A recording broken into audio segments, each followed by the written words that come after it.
It's showtime, folks. I think that's what he says. Broadcasting from the Busy Bee Plumbing, Heating, and Air Conditioning Game Nashville Studios, home of the $99 yearly Beehive membership, where the buzz is always about great service. It's Chase and Big Joe. And no, the elephant in the room, Chase and Big Joe are not here today, but they are out for a very good cause. Chase and Joe, as we learned this morning, are out in Rayon City taking a crayon making class. Really? So good for them. That's awesome. I think my mic is off. That's okay. That's okay. Hello. Check one. Hello.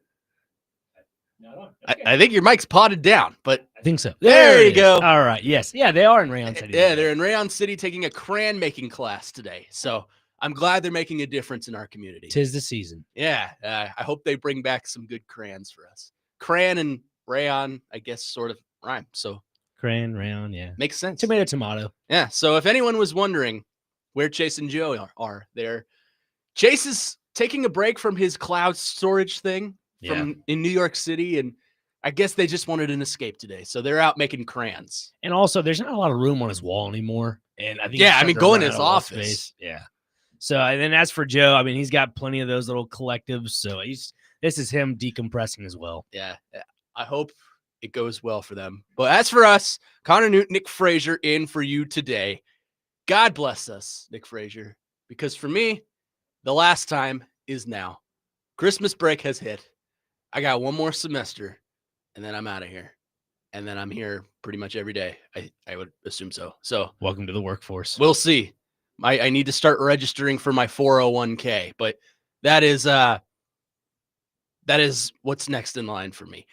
We got a loaded show for you today. We're going to talk some Vanderbilt, going to talk some Titans. Chris Sanders will join us at 12:30, and our man, Trey Wallace, Outkick college football reporter, will join us at 1:30 today to discuss, or I'm sorry, he'll join us at 1:15. Sorry, One.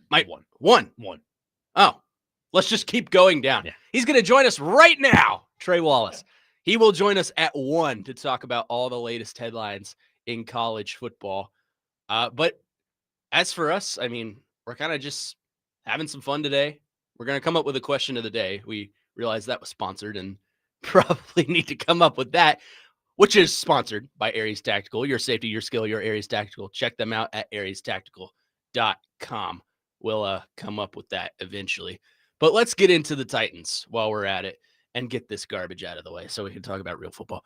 Cam Ward versus Shedeur Sanders on Sunday as the Titans take on the Cleveland Browns. Perhaps the battle of mediocrity, if we were to say so. Shedeur Sanders has not been, a first-round quarterback. Obviously, he wasn't drafted in the first round. He thinks he was, but he was not. Cam Ward is coming off probably his worst Titans start ever in his rookie year. It's going to be a rock fight on Sunday between these two quarterbacks. It's going to be a battle of who can get more offense generated, and quite honestly, I don't think either can. Myles Garrett genuinely may have 10 sacks in this game. It's if you're looking for entertainment value in a football game, this is not the game to watch. No, not at all. I mean, you make a great point with Myles Garrett. I'm genuinely concerned about this Titans offensive line going forward. I mean, if it's one thing, it's another. I mean, J.C. Latham is just he's regressed so much that it's becoming a big concern going forward for the Titans. I wonder where the future holds for this offensive line. I mean, sure, you have to invest in a guy like Latham for right now, but at least show something this Sunday that you'll be able to block a guy like Myles Garrett if he is lined up on that side of the ball for him. Yeah, it's not going to be fun to watch. It's two bad offenses. One defense has one guy that's better than everyone else on every other defense combined, so it's going to be a complete rock fight. I'm not excited, A, to watch this game, B, to talk about it today, but it's what I'm worried about is Shedeur Sanders is going to have a better game than Cam Ward statistically. And then we're going to field calls on Monday about, oh my God, the Titans should have taken Shedeur at pick number 1 overall. And it's the only people that would agree that is A, one guy, and B, people who don't watch the game. So let's already get that out of the way. Cam Ward has a much brighter future than Shedeur Sanders. He has a higher ceiling. He is a better overall prospect. And I'm kind of just echoing what Jake said, but it's true. Cam Ward has a higher ceiling and is more franchise quarterback prepared than Shedeur Sanders is. Overall, I think Cam Ward is going to have a lot better career than Shedeur Sanders, but it's one game. So obviously we go one game at a time. Some people will look at this and say, oh my God, Shedeur Sanders is a Hall of Famer. So I'm not excited about that aspect. Yeah, and I agree. Looking at the Shedeur Sanders, Cam Ward, battle between friends in some ways, I guess friends that turn into foes for Sunday, that is. I don't know. You look at the future, you say Cam Ward has a higher future in comparison to Shedeur Sanders. I'd agree to that to a certain degree. I mean, looking at it from a draft standpoint, I think the Browns have done a really good job this past, draft and getting those guys that need to help them going forward. And Quinshon Judkins is one of those players that you'll see a lot of on Sunday, in my opinion. Yeah. Especially in the Wildcat. They've got two good running backs. Yeah. Dylan Sampson's Sampson's great. Yeah. I mean, how can you go wrong with that guy, right? Well, he chose a bad color in college, but there you go. Yeah. He's a good player. Indeed. I mean, he chose orange in college, and now he's chose a little bit of orange in NFL. I mean, he had no choice in that, but still ended up there. You look at this core of a rookie class for the Browns and how they're able to capitalize on that. Nice. And my mic is hanging by a thread. That's great. There you go. Go ahead. No, I'm just saying, in general, Quinshon Judkins has really kind of helped out Shedeur Sanders in this, I guess, complex time as a quarterback for the Browns, because the Browns tend to really have misguided direction. And when you have a consistent running back like that, some people look at it as a two-headed monster in the backfield. That's kind of what helps rookie quarterbacks in the long haul, especially when it's been a carousel of Dylan Gabriel, Joe Flacco at some point, Shedeur Sanders. Yeah. I mean, you've had so much inconsistency. It's good to show a little bit of consistency on the back end with guys from this rookie class. As bad as both offenses are, outside of the quarterback position, I think the Browns have everything the Titans don't have. They've got a good running game. They have not great wide receivers, but they have better wide receivers than what the Titans have. They've got a good tight end in David Njoku. They've got a decent offensive line. So as bad as both offenses are, I would take the Browns offense over the Titans offense outside of the quarterback position. 100%. I mean, don't forget about Harold Fannin, the tight end from Bowling Green. Yeah. That's another guy that they grabbed this past offseason in the draft, and he's turned out to be a really good rookie option for him. So it makes you wonder how the Browns are going to evolve this offense in later years, if they're going to, take a shot on Njoku and bring him back and do all those things. But, that's for another conversation at another time. But looking at these two teams going up against each other on Sunday, you definitely see a lot brighter things for the Browns going into Sunday. And you just hope the Titans can get a win for Cam Ward's sake when it comes to the conversations between Shedeur and Cam. To me, I brought this up with Jake on Tuesday. It's that one video that they were practicing in the bubble, and Shedeur goes, let's make a rap song. He goes, no, I'm here to play ball. Yeah. And I'm hoping. And that's going to come up so much this weekend. Exactly. I promise. And I hope Cam Ward knows that he needs to show up for Sunday for sure. Yeah. I mean, it's going to be who can back up what they say. And I think if you look at Shedeur, he talks about how much he comes into games with chips on his shoulder, how he's lacking respect. And this is as good a game as any to prove that you deserve that first overall pick. If you're Shedeur Sanders, you're playing the first overall pick. So there's going to be a media overblow of him just because of who he is and what his last name is. Kind of like Arch Manning. If his name was Shedeur Smith, he wouldn't be getting the media recognition that he gets. But that and his just overwhelming toxic personality, in my opinion. But some people like Shedeur. I'm not one of them. I think you're going to have to be able to, I can't believe I'm saying this, contain Shedeur Sanders. Don't let him get any kind of positive yardage. And I realize we're talking about the Titans defense here, who is comprised of second and third stringers on good teams, but you're going to have to limit Shedeur. And as far as Cam Ward is concerned, you're going to have to step it up, because Cam Ward went from basically two opposite ends of the spectrum the past 2 weeks. He played his best game in two-tone blue against Seattle. I don't think there's any question about that. He played his worst game in two-tone blue last week against Jacksonville. I don't think there's any question about that. So obviously, I don't think this is two quarterbacks that are going to light up the stat sheet. I don't think you're going to look at them and see, oh my God, Cam Ward has 350 for 4 touchdowns and 60 yards rushing. No, it's not, especially with Myles Garrett on the opposite end. They're not going to be able to do that. But it's going to be about who can get the offense moving, who can make things happen. And right now, I hate to say it, but I think Shedeur has the edge on that. Yeah, and he's even utilizing guys like Jerry Jeudy. I don't know if you've recognized in the past couple Sundays, the one game to me that stuck out watching Shedeur play was his start against the Raiders. And there were times where Jerry Jeudy's on the sideline and trying to figure out how can they get connected on a lot more passes. And something clicked because that was a really good game for Jeudy. He had, I think, like 3 or 4 catches. One went for like 20 plus, 30 plus yards. And obviously it got, not strip sack, but he got stripped out from behind him, and it was turnover. But still, those are the connections you need with a rookie to a veteran wide receiver aspect. And Titans right now have that to a certain degree, but not to the degree everybody wants it to be. 615-737-1025 is the phone number. Our phone and text line is driven by WilsonCountyHyundai.com. People are on the text line giving me 401k advice. So there you go. I appreciate that.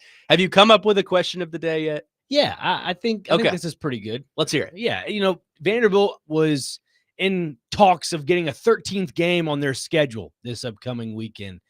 If that was the case, and I'll bring this up later on in the show because we'll talk about it, what is the one team that is on the bubble that may have a true case of making it into the playoff minus a Utah and a Notre Dame? Okay, so basically only leaves you like 2 or 3 teams, but still. I thought you were going to say wrong answers only. I mean, yeah. Who should Vanderbilt play? That's fine. I like that one. The answer is Hawaii. 615-737-1025. Wrong answers only. If Vanderbilt plays a 13th game to get them into the college football playoff, who should they play? We'll get to that coming up next. Plus, talk a little bit more about the Titans matchup against the Browns. Chris Sanders will join us at 12:30, and Trey Wallace, Outkick college football reporter, will join us at 1. That's all coming up next. Connor Newton, Nick Frazier here with you on Chasing Big Joe on 102.5 The Game.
I think we're forgetting the magnitude of what day of the week it is as far as our musical tastes are concerned. We'll get that fixed. You got to give it time. No, we don't give it time. Are you kidding me? Never know. You never know. Chase and Big Joe, sponsored by the Omni Nashville Hotel. Connor Newt, Nick Frazier, Brando back there working the ones and twos. Chase and Big Joe out in Rayon City taking a crayon making class today. So that's why they are out.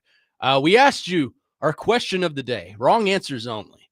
Who should Vanderbilt play in their 13th game to get eligible to play college football, playoff football? Answers are rolling in, which is surprising because Joe is not here. But that's okay. It means we're attracting the listeners. A couple of untalented losers like ourselves. Wes in Clarksville on our text line driven by WilsonCountyHyundai.com. Again, 615-737-1025. Play the Titans. If they beat them, they get an automatic bid for Vandy. Look, if it were me and I had to play the Titans and I'm Vanderbilt, I feel like I would drop 2 spots because I played the Titans. You know what I mean? Yeah. Like, just they're that bad to the point where you mollywop them. Well, again, this is getting into a whole nother conversation. This is the take that only you have. Let's not. I'm not going to open up that can of worms today. But yes, that is a great text from Weston Clarksville. Justin Greenbrier. This Titans and Browns game is going to be as fun to watch as a Hallmark Christmas movie marathon. My mom would take massive offense to that comment. My vote for Vanderbilt is to play the Vols. Just repeat last game's week in Hawaii and let's embarrass them twice in a season. Wouldn't be opposed. I mean, you could neutral field. I don't know how it would go, but obviously you went to their place and mollywopped them, so could be worse on a neutral field. That is a good thought, though. If you go and play the same team twice and it's back-to-back weeks, and you end up taking them to the cleaners, do you think that would help Vanderbilt's case get in the playoff, or it's just more of Tennessee's that bad of a team? How do you think the committee would see that? A little bit of both, to be honest with you. Yeah. I don't think Vandy would move at all. Let's put this in the real situation.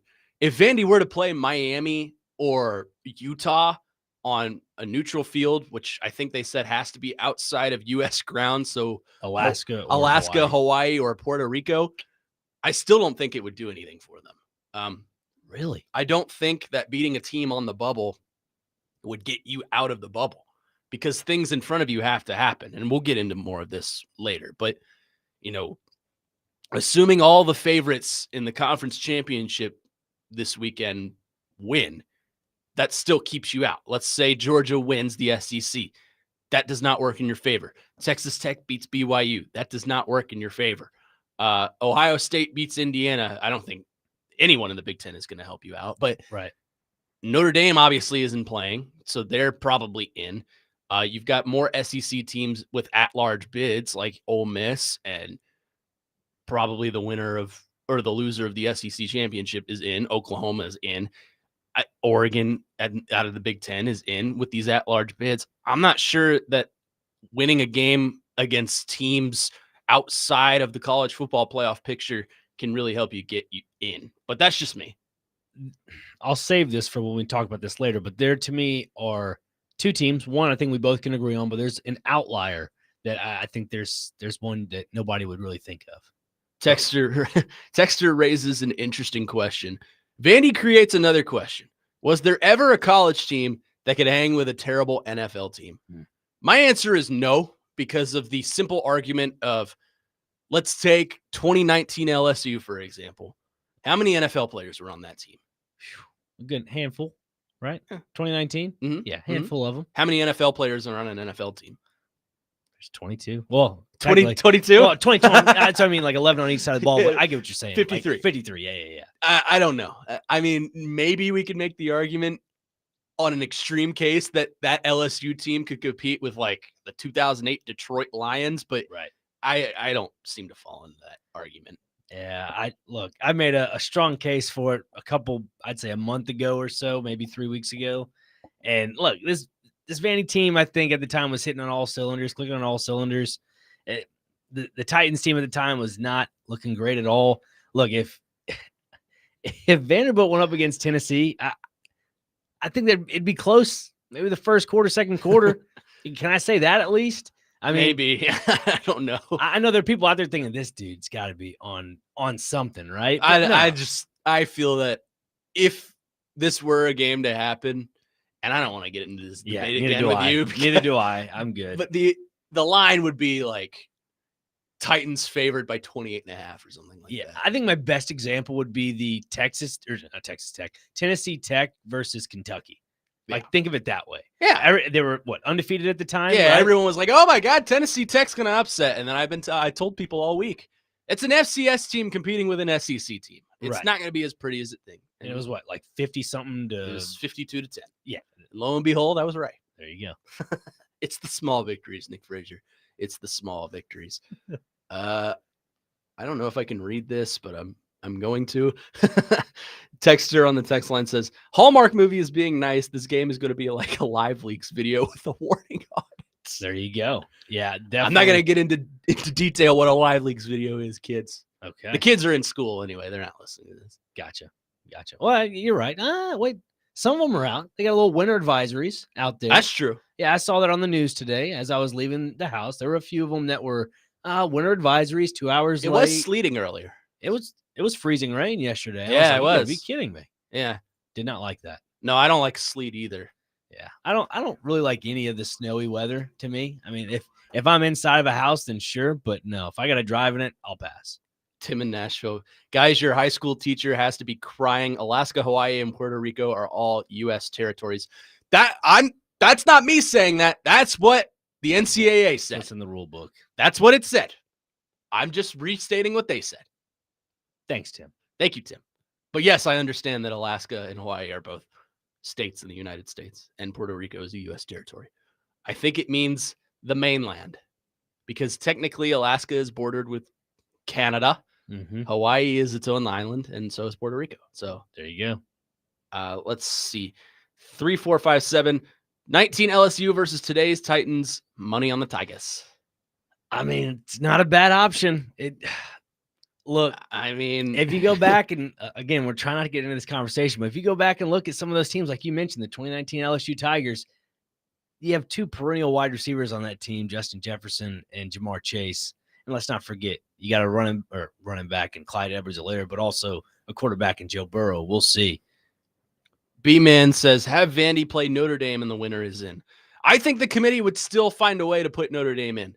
Well, they're not in the same circle, which I don't understand the comparison between Notre Dame and Miami when they literally played in the first week of the season and Miami beat them. So I would say they are in the same circle. Yeah, I would say they are. And yeah, you're right. In the same circle. To me, I look at this opportunity, and again, we'll get into more of this later on down the show, but Vanderbilt in the situation they're in, it tells you something that this committee has to either use play-in games or expand the playoff, which obviously the expansion of playoff opportunities will probably happen.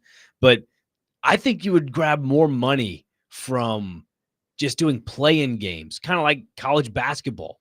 I think if you did more play-in games, you would create more of a TV revenue rather than expanding the playoffs. Don't give them ideas. Well, I mean, look. Don't give them ideas. We're going to get to the point, Connor, to where that Army-Navy game is going to lose its historical gusto to it when I'm talking about TV purposes. It's the only college game on television on Saturday. That's next week. Exactly.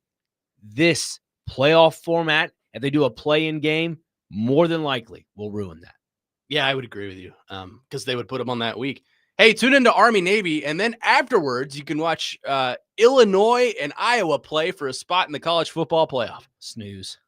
Yawn. By the way, this is super off topic. Have you seen some of these new bowl game names? No. They one of them is now called the Xbox Bowl. Oh. And it will be played between Butch Jones and Missouri State. Arkansas State versus Missouri State. Wow. We will be locked in to the Xbox Bowl. I'm sure Butch Jones will be using brick by brick for that slogan because that's what Xboxes are. They're bricks. Champions of life. That's one of my favorite videos ever is the video of, it's like an intro video for Butch Jones taking the job at Tennessee, and he's like coming through the smoke. Some people say that this job is not what it used to be. I say, bring it on. It's like an action shot of his face. I'll show it to you in the break. It is fantastic. 615-737-1025 is the phone number if you want to answer our question of the day. Wrong answers only. Who should Vanderbilt play in the 13th game to get into the college football playoff?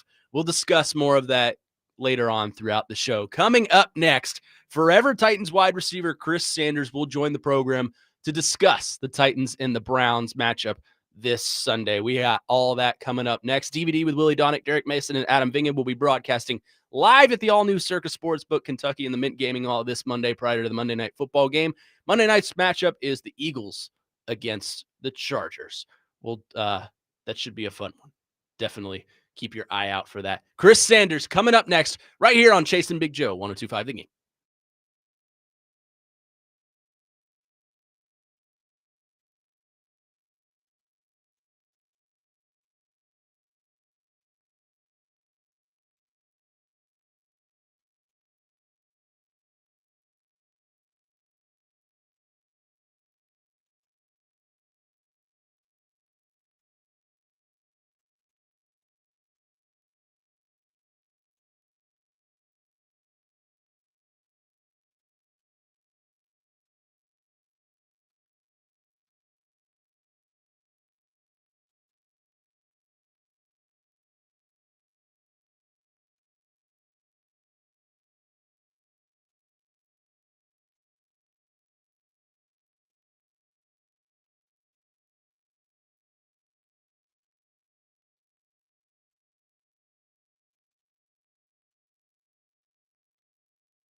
There you go. Much better. Looking for a good spot to watch NFL games this Sunday? Come by Twin Peaks in Cool Springs, home of the 29-degree beer, and join 102.5 The Game for the pregame show before the Titans take on the Browns. Pregame show brought to you by Tennessee Brew Works and Circus Sportsbook, Kentucky. Welcome back in. Chase and Big Joe are out today. They're in Rayon City making crayons. So we wish them the best of luck. Honor Nick Frazier with you today. We're awaiting the arrival of one Chris Sanders, but you know him. Casually late, fashionably late, but better late than never, I guess. So Yeah, he'll join us at some point. yeah, he will. He's probably in the midst of, doing his Maybe daily he's routine. making crayons too. We just didn't get the memo. Yeah. We're stuck here. We could be in Rayon City, home of the gods, making crayons. I really was curious to ask Chris about just the Titans in general when it comes to just your outside pieces and Alec Manor and Chim DK. I mean, him being a former wide receiver and those two guys that are starting to catch form. I wonder how much that, I guess the game planning for those guys will open up the play for guys like Chigakonko and Gunnar Helm. What do you think? You got to get Chim DK involved early. I Yeah. think we've learned that throughout the season because that's when he's most effective. Alec Manor, he has had kind of a downward slide from the start of the season. At the beginning of the season, we thought Titans may have gotten a steal here. And maybe they still have. There's plenty of time for us to figure that out. But he just hasn't been as effective as he was at the start of the season, which has kind of led to the emergence of Chim DK. And I'm okay with that. Look, I don't think Chim DK is a number one receiver on any team. He's probably a 2 or 3 at best when he hits his ceiling. But as far as special teams are concerned, that's an all-pro level player. So getting him involved in the offense is beneficial. I think you're just kind of waiting it out until you can get someone in the draft, whether that be a Jordan Tyson or who's the kid from USC, Mekhi Lemon. Yep. Yeah, you're waiting it out to get a guy.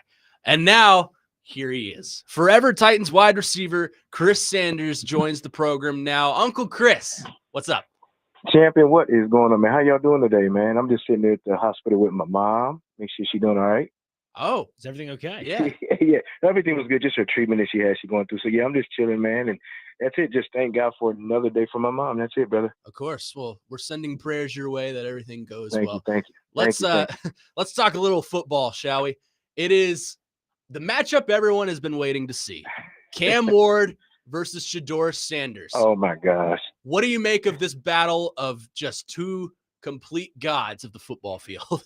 I know. The thing about it is, you have two young rookie guys. We're going to see who is the best because you got to remember at the beginning of the year or in the summertime, these guys were competing, practicing against each other. You had Shedeur Sanders, they wanted to take pictures, but then you had Cam, they wanted to get some work done. So I think it's going to be, just a test to see who's the best receiver in that draft. And I think that there's going to be some good competitive juices. Both teams are not doing well, but at the end of the day, these guys are competitors and they definitely want to beat each other. Absolutely. Yeah, Chris, I was just talking with Connor before we hopped on the line with you here about just guys like Alec Manor and Chim DK. Just when it comes to defenses starting the game plan for the powerhouse, what they bring to the game. Well, what does that do for guys like Chigakonko and Gunnar Helm to open up the play for them?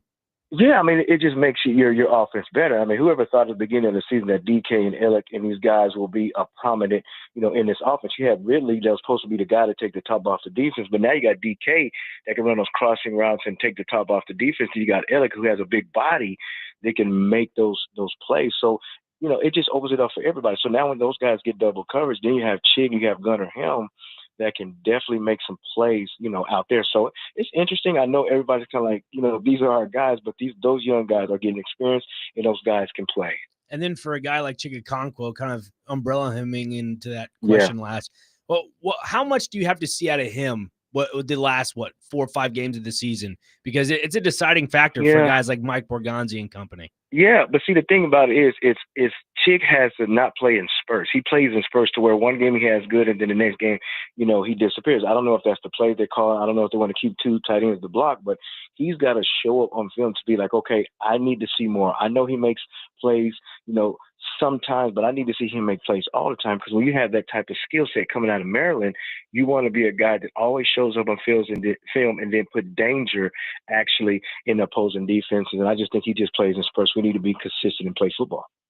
Chris, the past 2 weeks we've kind of seen the best and worst of Cam Ward. I think on Sunday or 2 Sundays ago against the Seattle Seahawks, we probably saw the best Cam Ward game in two-tone blue we've seen. Right. Then last week against the Jags, we probably see the worst. How do you find a happy medium between those 2 games and just go out on the field and deliver? But see, let's first start with the Seattle game. What was the difference in the Seattle game? The difference was he was more decisive. If he took a 3-step drop and nothing was there, he would take off and use his feet. So he was doing better in that aspect. But then you get in the Jaguars game, and I don't know if it's because of the offensive line that he couldn't even go through his reads, and he just was throwing the ball off key, and guys were open, but he just wasn't making plays. So you have a guy that's decisive one game and not decisive the next game.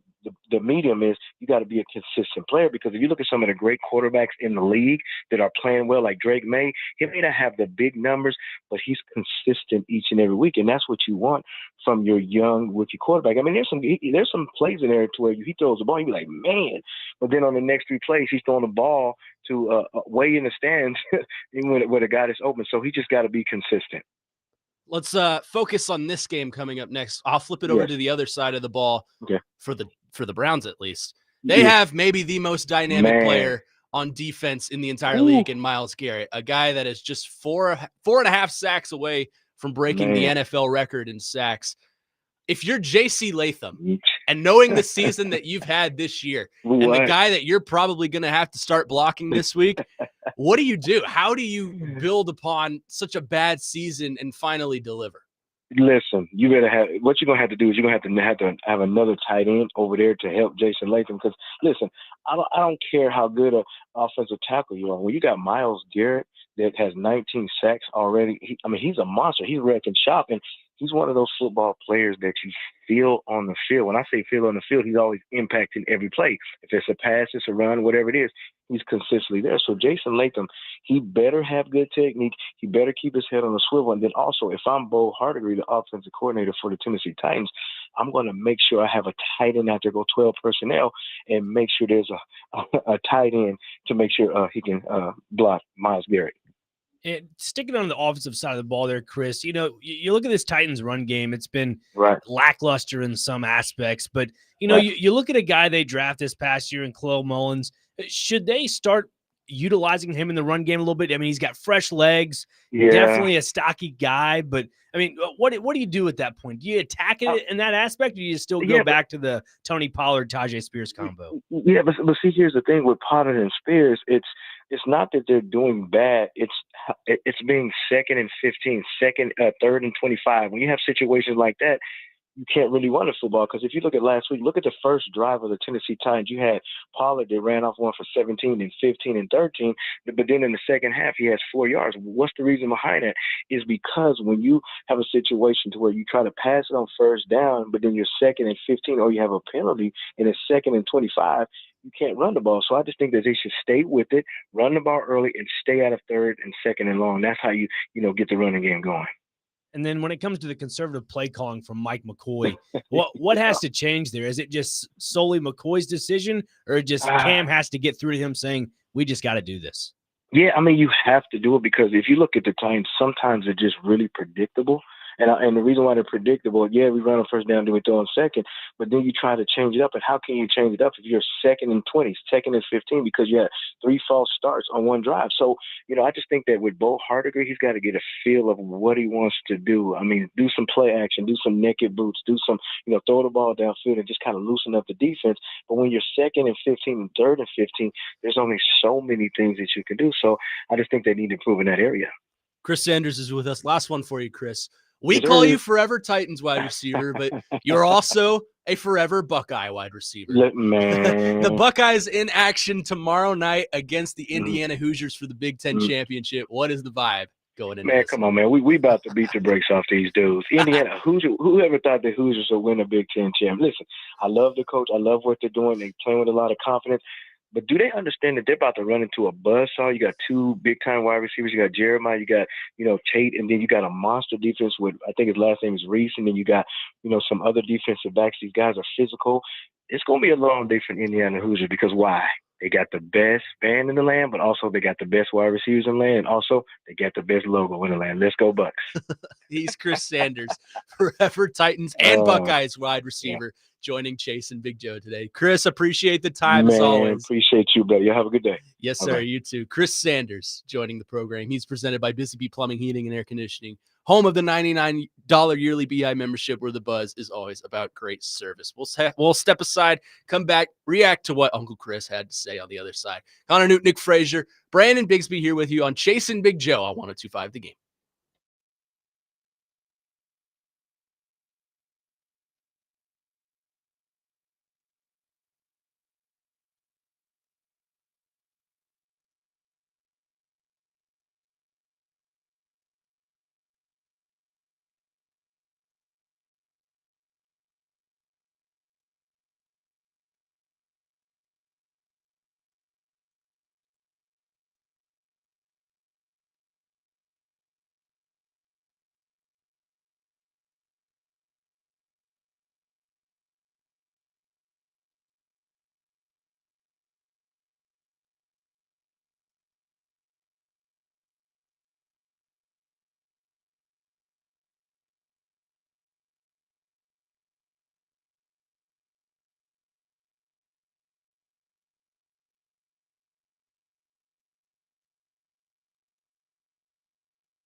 A member of the White Girl Friday, Mount Rushmore, Miss Tate McRae, everyone.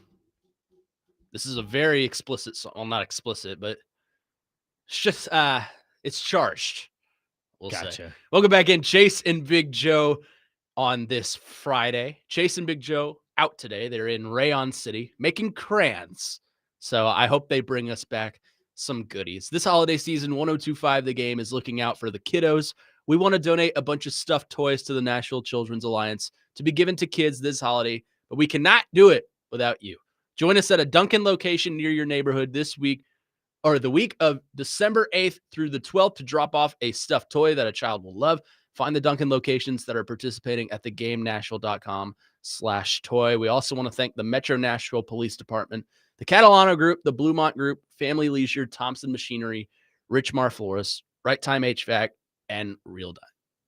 So we appreciate that. That is truly a good cause. Want to give back to the kiddos that want to have a good Christmas. So Make it a holiday they remember. we need your help doing that. It is certainly for a good cause. Some interesting stuff there from Chris Sanders. He seems cautiously optimistic that Cam Ward is going to have a better day than he had last week against the Jags, and I'm kind of with him. I don't think it can get much worse. But he needs help from the receivers. He obviously doesn't have those.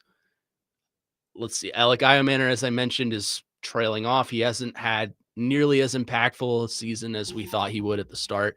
Jim DK is emerging, but like I said, I don't think he is the number one receiver. And on this team, he is right now. So you need help from your receivers. You need help from Chigakonkwo, or tight end, who has kind of had a prove-it year this year quietly. I think he's been effective when called upon. I think he's going to find himself back on this roster next year.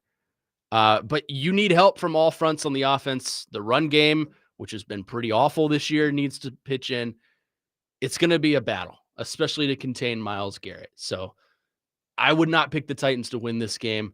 That said, the Browns are not very good either. It's going to be a rock fight, and first 1 to 3 points wins. So we'll see. It could be that, honestly. I mean, looking at the comparisons, like I could see the Browns just getting 1 or 2 big plays that'll really change the momentum of this game on Sunday. Whereas for the Titans, and talking about how Cam Ward can develop, be a better quarterback, just get the ball out quick. You know, obviously your offensive line is not helping you that much.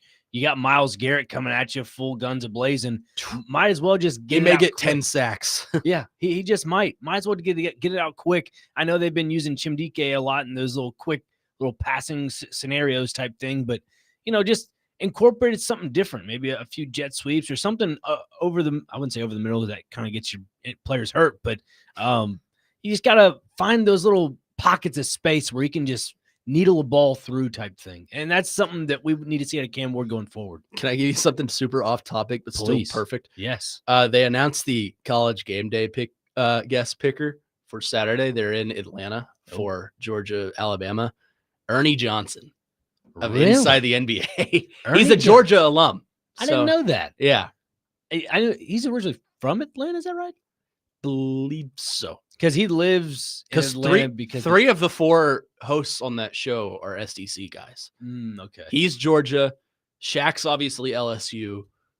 Charles Barkley is Auburn, and then Kenny Smith played at North Carolina. So, right. He's from Milwaukee originally, so my bad. I thought he lived in Atlanta through the TNT, inside the NBA. He probably does now. Yeah. Because Turner is based in Atlanta. You pass it every time you go through the Big A. So the wide highways and all the above. That's interesting. Good for Ernie. I love that. Ernie Johnson. I love Ernie Johnson. You notice we're just fishing for things to keep us away from talking about the Titans. Look, this Titans team is anemic. I just don't like talking about them whatsoever. But, I mean, look, this is a team to where they can get their second win of the season, to me.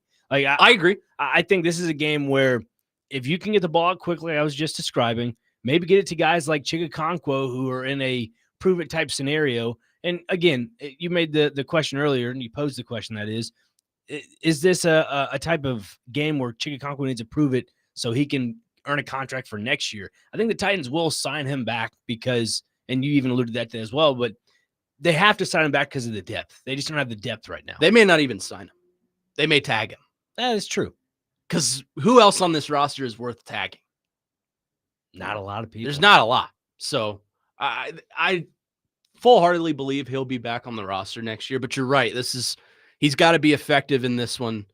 I think anyone catching the ball for the Titans needs to be effective in this one to get a win. But I agree. I think this is a winnable game for the Titans. Winnable doesn't mean they will win. Right. And I would, bank against them winning. There's something we have not brought up at all this whole first hour on the defensive side of the ball for the Titans. Jeffrey Simmons. Yeah. Let's not forget that. Sure, everybody wants to, compare Shedeur Sanders to Cam Ward. Well, everybody, and I'll include myself in this, we're all enamored by Myles Garrett on the outside of that edge rush for the Browns. What about Jeffrey Simmons? It's a good point. This guy is clogging up the middle. He is destroying every offensive lineman in the area. I mean, if you go up against a rookie quarterback and Shedeur Sanders, I'm sure that Shedeur is going to be flustered in some aspects because that is a grown man coming at you who just got nominated for the Walter Payton Man of the Year award, which is impressive for the Titans. That is, yeah. You have to watch out for a guy like Jeffrey Simmons who can just destroy you at any time. It's a good point. Yeah. And look, I don't think the Browns offensive line is that much more effective than the Titans. So it's a good point. Jake kind of alluded to it in his show, so I'll kind of echo it. I think Shedeur Sanders is going to make at least one fatal mistake. Maybe not that knocks him completely out of the game because the Titans are really bad at capitalizing at said mistakes. Right. But I think Shedeur Sanders is going to do a rookie quarterback thing, whether that's a strip sack or a brutal interception or he just takes a sack that you absolutely cannot take. I think he's going to make a couple of those. So I think Jeffrey Simmons is capable of getting Shedeur Sanders. It's going to be interesting to see how he plays because he is quite literally the only Titans defensive player worth anything, in my opinion. So it should be, you make a great point there, Nick, that I think Jeffrey Simmons is going to be a factor in this one. Yeah. And, we also talked a little bit about how Myles Garrett's going to possibly destroy J.C. Latham if they are lined up against each other. Let's also not forget about the center position, Lloyd Cushenberry. We brought it up a few weeks ago how, he has a foot injury currently, did not practice Wednesday or Thursday. It makes you wonder if he can kind of get over whatever he's got right now, because he did say there were some other things outside of football that were bothering him a few weeks back when he was at his little Monday press conference. Obviously, now he is physically not able to play right now. I mean, he's not on the PUP list, but I'm just saying that he's not practicing Wednesday or Thursday.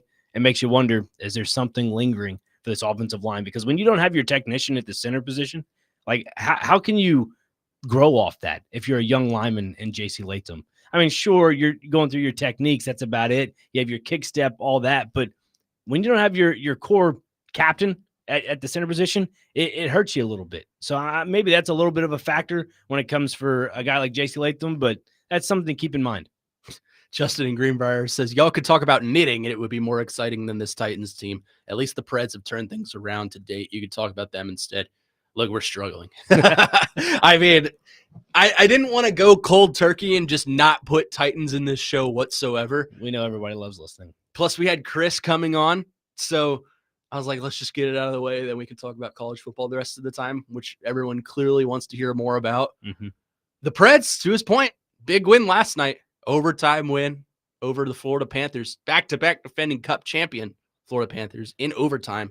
Steven Stamkos with a beauty to the net with under a minute to play. So that was fun. Preds have turned it around somewhat. I think I'm going to die on this hill. I think if they pick things up, they're capable of making the playoffs. The problem is they haven't consistently proven that they can do that. So, right. I mean, right now they're only 5 points out of a wild card spot. Utah holds that second spot. It's still Chicago. Relatively early. I mean, we're a fourth of the way through the season but it's still early. There's still a lot of time. So look, they get another win. They can, and if St. Louis ends up losing, they can leapfrog them. I mean, this is what I think we're all starting to see what Barry Trotz was talking about. Just kind of really, he even said it on a DVD when they had their game against Calgary here versus Calgary. He stuck to his guns. He said, this is a good core that we're building. He talked about locker room culture and how, that was BS, whatever it was, whoever put that report out there. But this is a Preds team that, again, when they're healthy, clicking on all cylinders, they compete with the best of the best. Like I was talking to somebody, I think it was last night or the night before, looking at how the Preds and the Calgary Flames were at the bottom of the barrel of the standings, and you go and see the Preds put up 5 goals against them. there is a complete difference in a last place team to a real last place team. And to me, the Preds are not that. They just have to start clicking. It's simple as that. Yeah, it's kind of hard to, intricate what is going wrong with the Predators on some nights. And sometimes it's kind of inexplainable for us. So, but big win for them last night. They took out the back-to-back defending Cup champions in the Florida Panthers 2-1. Won for the last 5. Yes, they have. And they will be in action tomorrow night in Tobacco Road over in Raleigh, North Carolina to take on the Carolina Hurricanes. That one, of course, will be carried right here on these airwaves. 615-737-1025 is the phone number. This Sunday, the NFL game of the week is the Bengals versus the Bills at noon on 1025 The Game. NFL game of the week is presented by Circus Sportsbook Kentucky and Massaro in 12 South. Fun first hour here on the program. Coming up next, we'll get into the college football conversation and be joined by our man, Trey Wallace of Outkick, to talk a little bit of the college football headlines. Coming up next, right here on Chasing Big Joe on 1025 The Game.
Hour number 2 of Chase and Big Joe, sponsored by the Omni Nashville Hotel. Chase and Big Joe out today. They are in Rayon City taking a crayon making class. So Connor Newt, myself, Nick Frazier himself, in with you today. To start the hour, we're going to talk a little college football. And to do that, we welcome in our man, Outkick college football reporter, Trey Wallace, to the program. Trey, good afternoon to you, sir. Good afternoon, boys. Just walking outside Mercedes-Benz Stadium and pick up a credential. And, I'm sure a lot of news will come down over the next 24 hours. Oh, yeah. A lot of news has come down over the past 24 hours as is. I'll start with one that came out yesterday concerning the team just down the road from us. Vanderbilt came out yesterday and said they were in talks trying to find a 13th game to be played in Hawaii, Puerto Rico, or Alaska with one of Utah or Miami, 2 teams on the bubble, to try and get them into the CFP. Is that something that if it were to come to fruition, and obviously I don't think it will, if it were to come to fruition, is that something that you truly think could elevate them to the college football playoff conversation? I mean, look, it goes both ways. It could have given them a shot at another ranked, win, get a ranked win. I think at the end of the day, this was more kind of a hope than actually can come together. It's hard. You have to get, approval from the conferences. You got to get approval from the NCAA. Now, look, I'm sure Vanderbilt did their due diligence, got everything that they needed if they needed to go ahead with it. But I don't know what it could have done. You look at a game against maybe Miami or Utah and whatnot, and, sure, it would have looked good on paper, but at the same time, I think the CFP would have looked at it as, well, wait a minute, you had an additional game that other schools didn't go out and have, so like I give them credit. I really do. Like it's thinking outside the box, but at the same time, guys, I think Vanderbilt's just getting screwed here. Unfortunately, I can't maybe put up an argument for, Miami or Notre Dame or, Texas. I could probably argue a little bit about. It's just unfortunate, and it's unfortunate because the CFP has changed their data points every week, and we can't get a real answer out of these guys. So, Vanderbilt's punished for beating the absolute tar out of Tennessee this past weekend. And they dropped Tennessee. And it's like, well, wait a minute. They dropped Tennessee because Vanderbilt beat them up so bad. So what I'm saying is you can't win with this committee. And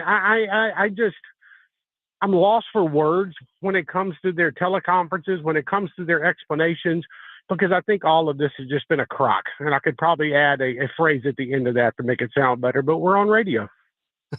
That we are. Speaking of the CFP, there is a chaos scenario that could play out this weekend. Oh, yeah.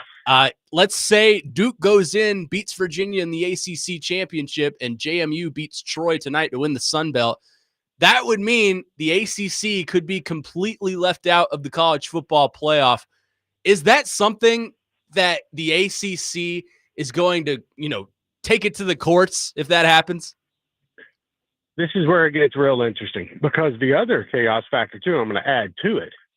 What if, let's just say BYU loses, okay? So what are we going to get? If Tulane wins tonight, if James Madison wins tonight, we're going to have 2 G5s in there and no ACC team?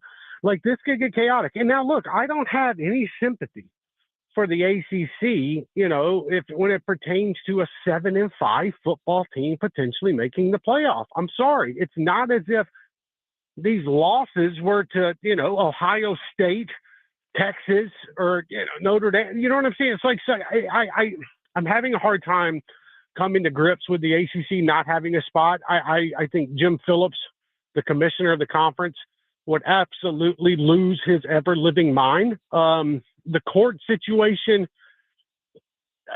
please, for the love of God, make this thing go to court, because I would love to see how that would play off, especially with everything that's gone on with the CF committee over the past, 4 to 5 weeks. But the problem lies in, and you talked about it, if we do get that chaos and we're sitting there Saturday night, and the good thing about it is pretty much we're going to know, and not like us, but the committee is going to know Saturday night where they're going here, because the game that is really going to matter, and it really doesn't matter, is the Big Ten title game.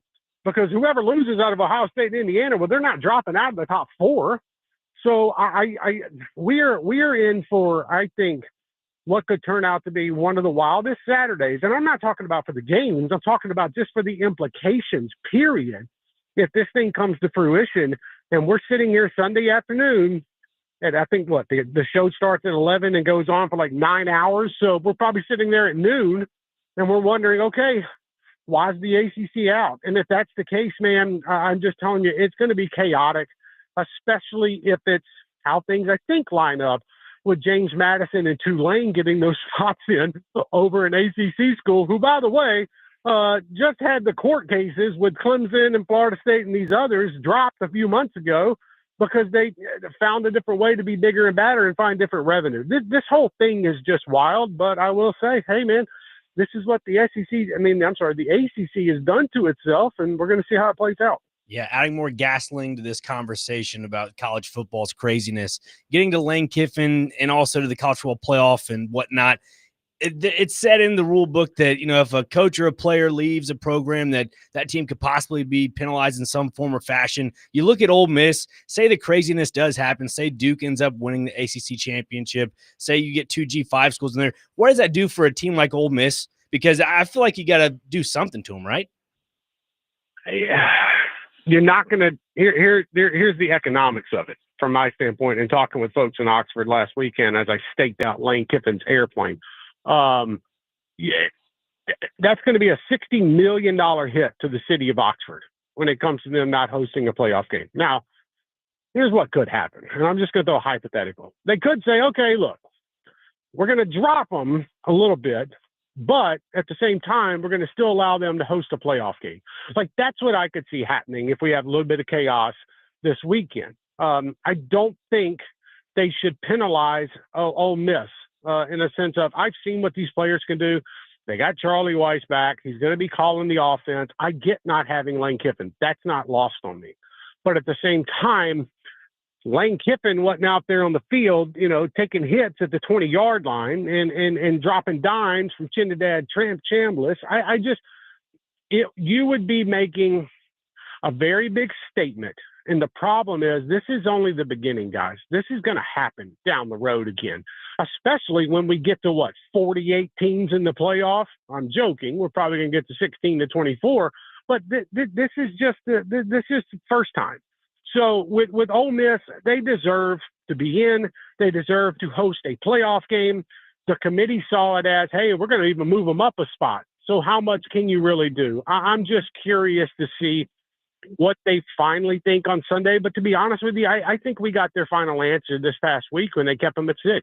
Yeah, and to add on to that, kind of getting to Lane Kiffin, you're not going to make everybody happy in this world. We get that. But going from one SEC school to the other, it just seems like it just seems like a disaster fire for Lane Kiffin, because there's also stuff he said in the press conferences that has not appeased people as well. Just what do you think of the whole overall situation? He is an absolute villain now to everyone outside of Baton Rouge, Louisiana. And I think if you polled folks in Louisiana, 50% of them would probably say, yeah, he's a sleazeball. But we love him, though, because he's our coach. That's just how it is. He handled everything in the wrong way. You put your offensive staff in a horrible position. You put your players in a horrible position.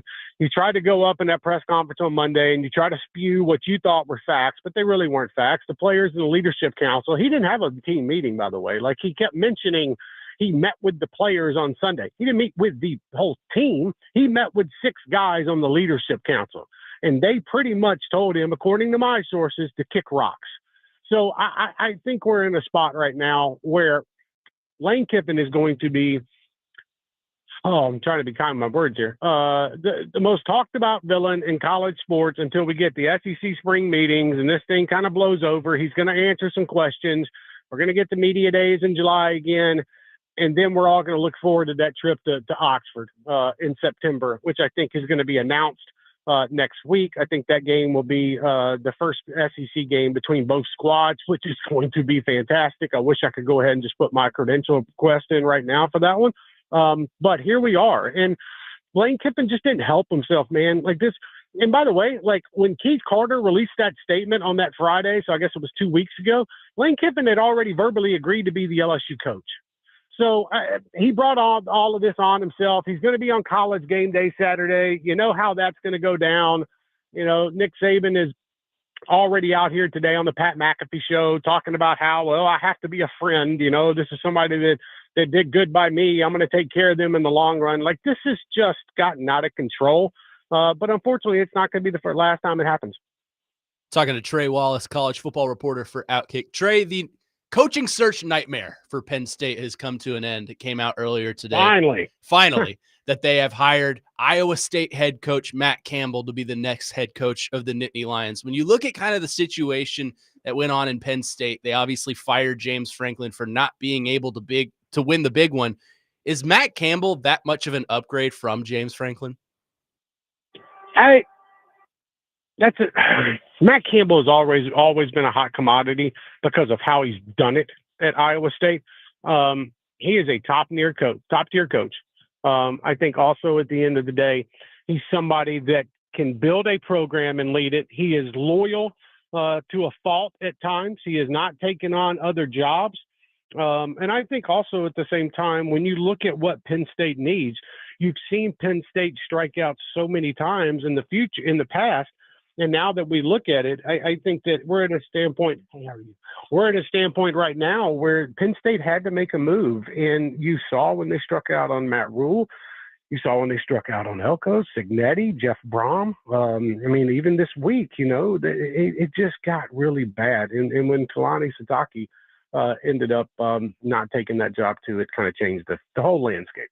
Yeah, last one for me, Trey. Just looking at the overall synopsis of the Heisman Trophy, Diego Pavia has been just taking every bit of conversation for the Heisman Trophy. But you look at a guy like Diego Pavia and not to see a team in Vanderbilt not in, it just makes you wonder, is there a definitive answer? Not definitive answer, but is there a way that Pavia ends up winning the Heisman this year?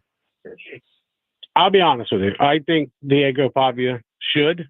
But here's the problem that they're going to run into. And I have a vote in this, and I'm not going to come out and tell you who I'm voting for because I can't. I ain't going to get in trouble. But I will say this. Diego Pavia earned his spot in New York City. At the same time, I think that it stinks for Diego that, unfortunately, Fernando Mendoza and Julian Sain are going to go get one more round at this. And by the way, they deserve it. But I think if we all voted this week and we could start putting in our voting this week, I think there would have been a lot of favor towards Diego, if I'm being honest with you. But it could come down to which quarterback throws for 300 yards and 2 touchdowns on Saturday night in Indianapolis. And I hate that. But,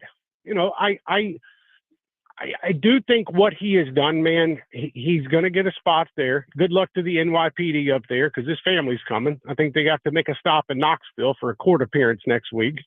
But at the same time, he has been such a fascinating person to follow. And as much as folks want to dislike him for what he's done off the field, let me tell you something. All he has done is back it up. And I know folks can point at Alabama and the Texas game. That's fine. But at the same time, he told you what he was going to do. He told you he was going to be in the Heisman conversation, and he's in the Heisman conversation.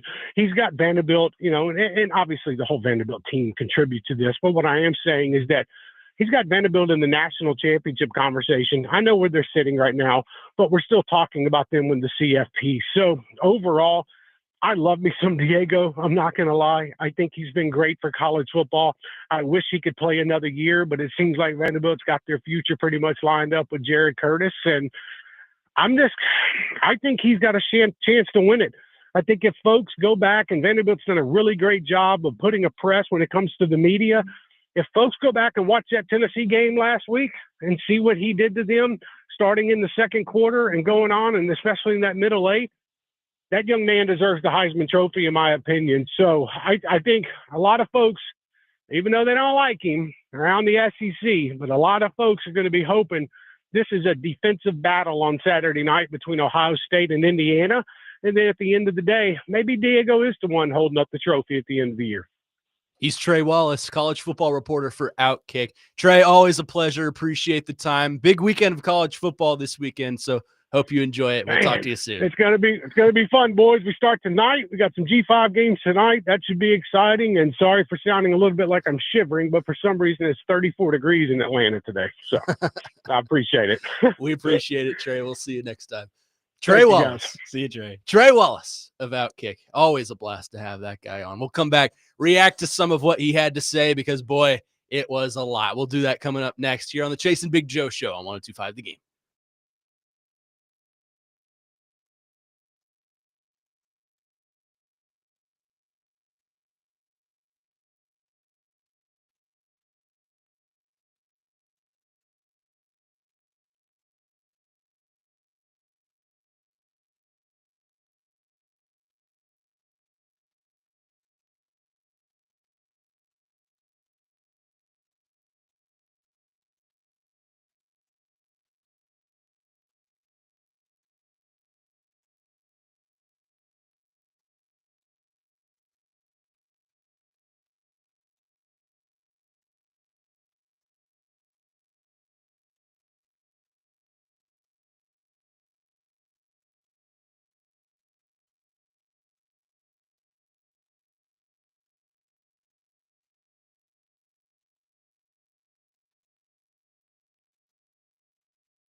Oh, this is like a top 3 white girl song of all time right here. Natasha Betty? Yeah, Natasha Natasha Bedingfield. Bedingfield? Yeah. Yeah, Unwritten. Fun fact, in my sophomore year of high school, we did this as like a show choir song. Really? It was terrible. I feel like that'd be a pretty good show choir It was song. pretty bad. Jason Big Joe, broadcasting from the Busy Bee Plumbing, Heating, and Air Conditioning Game National Studios, home of the $99 yearly Beehive membership, where the buzz is always about great service. Appreciate Trey Wallace for joining us there. He's a fun guy.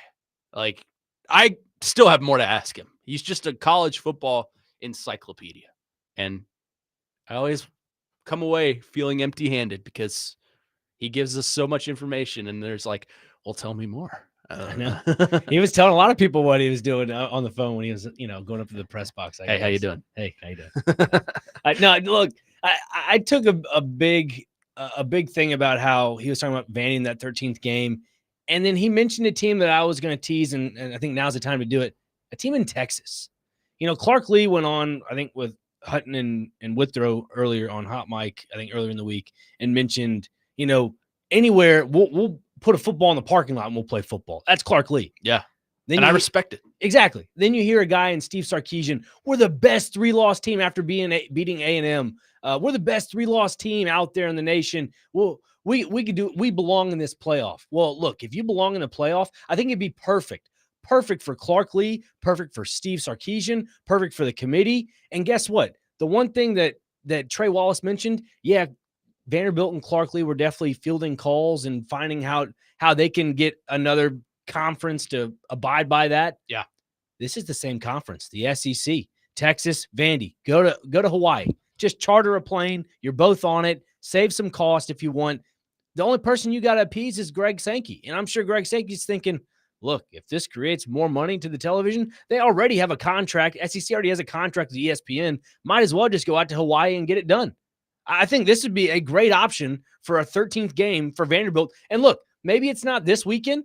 Maybe it's not next weekend, or maybe it is next weekend. But look, if it's next weekend, play it at like, I don't know, noon, or they have a time difference. So 3 a.m. on the Cartoon Network. Maybe at like 5 in the afternoon, and they bump Army Navy to like noon or something. Like, this is what college football needs. They need to find a happy medium, and this is their happy medium and their segue into playing those play-in games. That's how I'm looking at it right now. 615-737-1025 is the phone number if you want to get involved in the conversation. Coming up next, I'll give you my opinion on the Vanderbilt 13th game because I disagree with you on some level, and I'll tell you why. Tomorrow's college football game of the week is number 2 Indiana versus number 1 Ohio State in the Big Ten championship game on 94.9 The Fan at 7 p.m. Coverage presented by Circus Sportsbook Kentucky and is also available on the Game Nashville app and theGameNashville.com. We'll do that coming up next. We'll talk about Vanderbilt's alleged 13th game that they wanted to play and why I disagree with it. We'll do that coming up next right here on Chase and Big Joe. Connor Newton, Nick Frazier with you on 102.5 The Game.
What is this?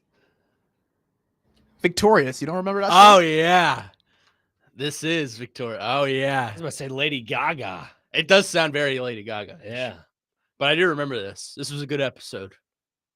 Welcome back, Chase and Big Joe here on 102.5 The Game. Chase and Joe out today. They're in Rayon City taking a crayon making class. So they would be very confused if they heard this music on their program. No offense, I'm kind of confused myself. Oh, I am too. Yeah. But that's the fun. It's a beauty. We Yeah. gotta throw some oddballs in there sometimes. Gotta keep you on your toes. Yeah.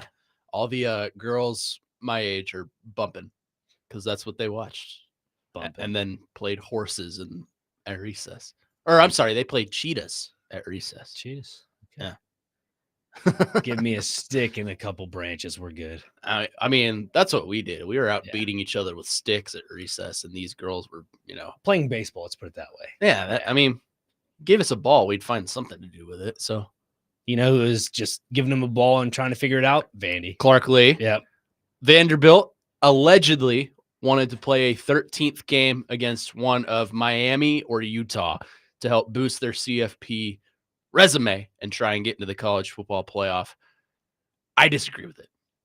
I respect the effort from Clark Lee. I respect the willingness to play anytime, anywhere, because I think that's what makes a good coach and a good program. Mhm. However, logistically speaking, I don't like how it would work because Vanderbilt has already played 12 games. Why should they get a 13th game unlike everyone else? I think that puts them at an unfair advantage. And I was originally confused because I thought it was, well, if they play it, it won't be sanctioned. Apparently, if it is played in Hawaii, Alaska, or Puerto Rico, it can be a sanctioned NCAA game. Obviously, this isn't happening. This fell through. The NCAA has said no. Vanderbilt said no, it's not happening. So we have nothing to worry about. Well, that's not what I meant to say, but It's not over yet.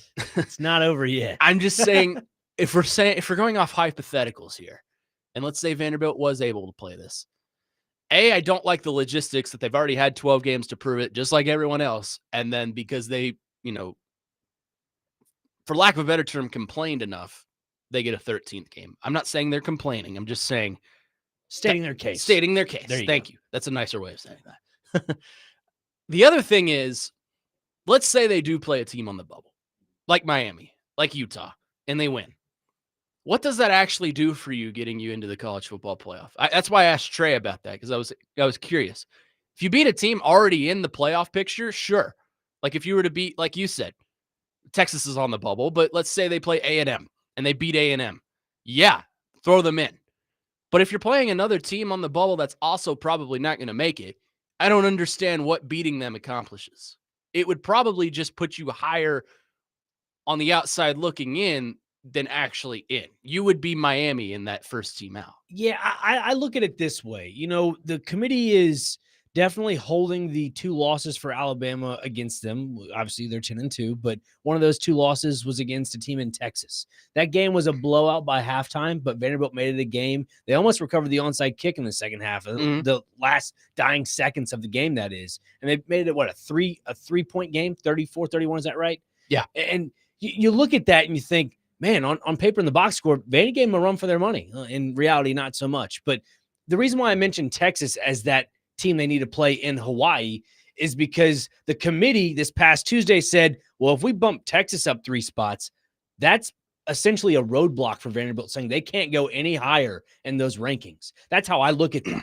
Now, if you look at Texas right now, they're not going to go anywhere. I think we all know in the national media that Texas is going nowhere, but that's just a committee saying, hey, as a roadblock, Vanderbilt, you can't go any higher, my friend. We're putting a team in Texas that beat you in the regular season and has another loss on their resume. So you're landlocked. You can't go nowhere. Which I disagree with heavily. I agree. Yes. I think it's unfair to Vanderbilt that they are roadblocked by, yes, I understand a team that beat them, but they lost to a 3-win Florida team. So exactly that should automatically put Vanderbilt ahead of Texas, and regardless of the loss to them. Yeah, and that's why I think if you were to play this game in Hawaii, Texas versus Vanderbilt, and if Vanderbilt's confident enough, which I know they probably are, they can beat anybody in the nation because they got to go into this playoff if they somehow make it, which I think won't happen, but which I respect. Yeah, you got to respect the grind for sure. But this is a team, if they beat Texas, that to me would suit the case of they belong in the playoff. And to the credit of the rule book here,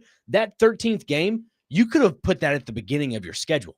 You could have said, hey, Vanderbilt, you can go play in Hawaii for the first game of the season. So there's that.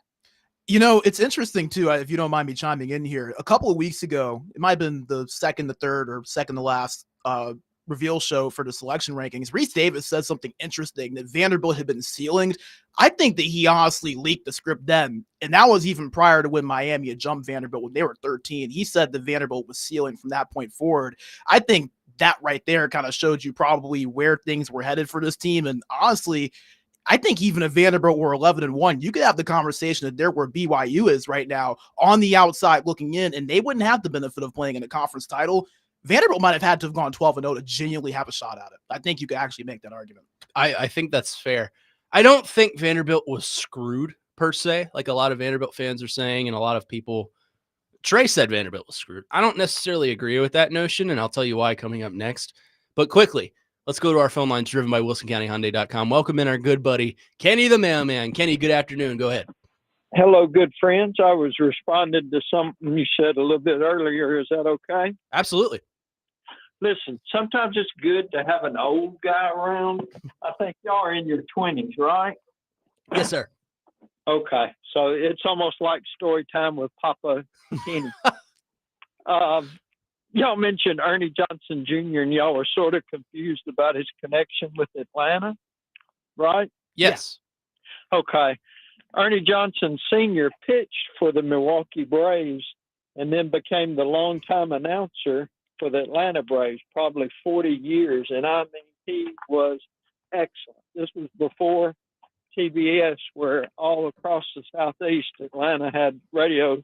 And as a kid, I would sit there and just listen to him call the games each night. And he was so nice. You can see where his son carries himself like his dad. I have 2 or 3 letters at home where I was a kid where I wrote to Ernie Johnson and he wrote me back. I wound up meeting him before a game going to Atlanta. That was our big thrill once a year, going to a baseball team for a last place team. But anyway, we got to meet him. But that was his connection with Ernie Johnson in Atlanta. That name is just good as gold down there still. You still have those letters? Absolutely. I keep a lot of stuff like that. I got letters from Hank Aaron, Oh, yeah. the Phil Negro. But, that's sometimes when you root for a last place team, good things happen because they didn't have a ton of fans. You got that right. You got that right. I appreciate the call, Kenny. We'll see you later. Hey, y'all have a great evening. Thank you. You too. Coming up next, was Vanderbilt screwed, as the term is being thrown around? I don't necessarily agree with that. We'll discuss that coming up next, right here on the Chase and Big Joe Show. Connor Newton, Nick Frazier, Brandon Bigsby here with you on 102.5 The Game.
Support local artists.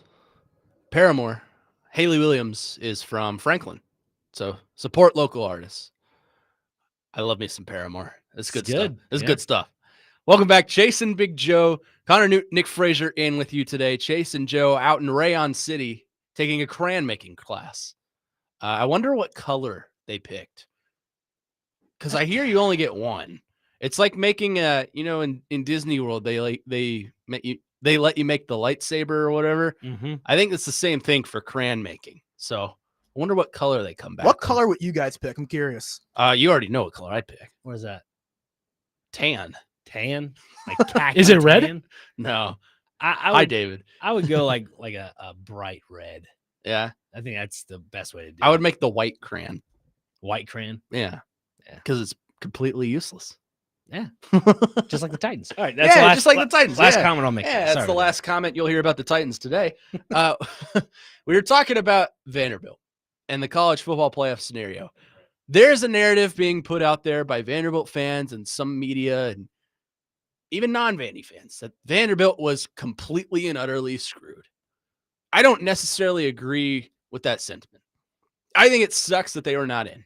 I absolutely believe that Vanderbilt should be in. However, I don't think they outwardly looked at Vanderbilt, said, it's Vanderbilt. They don't deserve to be in because of their name, and said, screw them. I think there are a lot of things that played against the favor of Vanderbilt. You had Oklahoma beating Alabama. That did not help you whatsoever. You had Ohio State's dominance this year. You had Indiana's dominance this year. You had Texas beating A&M. And granted, I don't think Texas should be ranked ahead of Vanderbilt, but I can understand it because Texas beat Vanderbilt.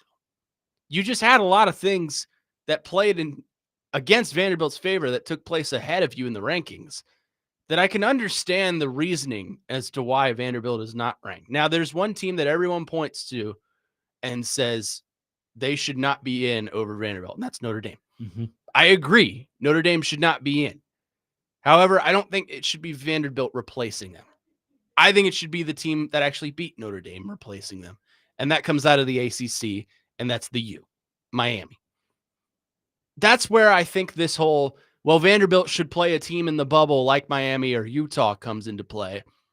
And again, I don't think that, beating a team on the bubble would really do anything to put you into the conversation. I think if you beat a team ahead of you, then sure. But I don't necessarily agree with the sentiment that Vanderbilt was absolutely screwed by the college football playoff. Screwed would be Florida State 2 years ago, going completely undefeated, winning their conference, and just unfortunately losing their quarterback for the season and being put out for an Alabama with 2 losses. That would be screwed. This is not screwed. Yeah, I think the real screwed scenario would be if BYU loses. Yep. Duke wins the ACC championship game. Alabama loses the SEC championship game. Guess what happens? This is what I think will happen. Alabama's staying in, regardless, I think. Really? Yeah. 3 losses? Mm-hmm. I just think a team shouldn't be punished for losing in a conference championship. I understand that. I just think Notre Dame would get bumped up. Then Miami would somehow sneak in there as that last team, that last bidded team. And then Bama's on the outside looking in. You get where I'm coming at with that? I could see it. It would just be something the committee would do, right? Remember, they did set the precedent last season when SMU lost in their conference championship game. So it's going to be interesting keeping that in mind. It's true. Yeah, I think they're riding with the intentions of we're not going to punish a team for playing an extra game, especially a conference championship. And I think that's kind of where the Vanderbilt playing the 13th game comes from. But I think it's a little bit different when you're playing for a conference championship, which is earned, rather than a 13th game, which would have been just given. So 615-737-1025 is the phone number. Let's go to our phone lines. Eric apparently has a gripe with both of us. Eric, what's going on? Hey, guys. Hope you're doing all right. I just have to give you a little bit of a hard time. Where is Joe and Chase? Where are they today? They are in Rayon City making crayons today. How do you spell rayon? Rayon. How do you spell crayon? Crayon. So how do you say rayon but crayon? It's crayon. Crayon. It's rayon, crayon. It's not crayon. Well, I don't know where you guys get crayon. It's a crayon. It's the same word, except it's just got a C in front of it. I appreciate the call, Eric. Let's I just listen. You guys do a good job.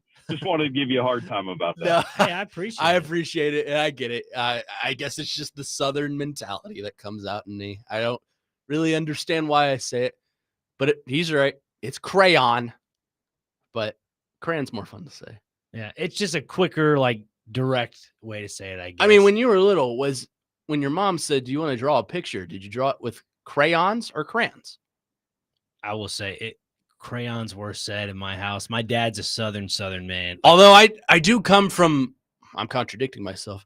I come from Northern blood. My mom is from Schenectady, New York. So that might be where that comes from. Yeah, my mom has a little bit of the St. Louis, not dialect, but just slang, and crayon is one of those. That was not the Eric I expected, by the way. I thought it was other Eric, Yeah, but Kenny's friend. saying that, it might cue him to call one of the He two. might. Back into the Vanderbilt conversation. Your thoughts, 615-737-1025. 8586 says, ultimately, Vanderbilt deciding not to tackle against Texas is pretty much stopping them from being in. I agree to some point. If Vanderbilt beats Alabama or Texas on the road, they are most likely in. I understand what Brando said earlier, and maybe Vanderbilt had to go a perfect 12-0 and win the conference championship just to be even considered in. But I think if they go on the road and beat one of Alabama or Texas, we're not having this conversation. Vanderbilt's in. So I don't think there's any debate in that. Mike says, a team should totally be punished for losing their conference championship. You mean you couldn't beat a team in your conference, not to mention BYU, Indiana, whoever the hell else you're going to say we get their ass kicked by Vandy? Don't we always say the SEC is a tough conference, so who cares about your stupid schedule or who they beat? It's rigged. I understand that. But you are one, let's just take the Power Four, for example. You are one of 8 teams playing in a conference championship. If you lose, do you think you should be punished for that? Because you earned an extra game, because you played well enough in the regular season and earned another game. These teams that are making at-large bids, they don't get to play in conference championship. Ole Miss does not get to play in the conference championship. Yeah. Notre Dame's not in a conference, so they're not a good example. Oregon is not playing in the Big Ten championship. So if you're getting an extra game, a 13th game for a conference championship, and you lose, do you think you should be punished for that? Look, I listening to what Trey Wallace said earlier with this and talking about how their teams, especially with the college football playoff, these committee members, nobody really knows how to gauge what the top 25 really is with this committee, because their metrics change week in and week out. Now, to your question about how, should a said team get penalized in a 13th week, I say yes, 100%. It's another. There's arguments both ways. It's another metric for the committee to say, yeah, this team's not really what we had. Like, prime example, last year when SMU made the ACC championship, they lost to Clemson. Everybody was like, oh, Clemson's a good ball club, shouldn't they? And again, it goes to show you that Clemson, not one of the best teams out there. And I don't know. You can make an argument, like you said, make an argument for both, but I think you should be penalized in some form or fashion. I mean, there's factors that play into both. Like, if you are penalized, you have a deserving team getting booted because they played a game that they earned and lost in.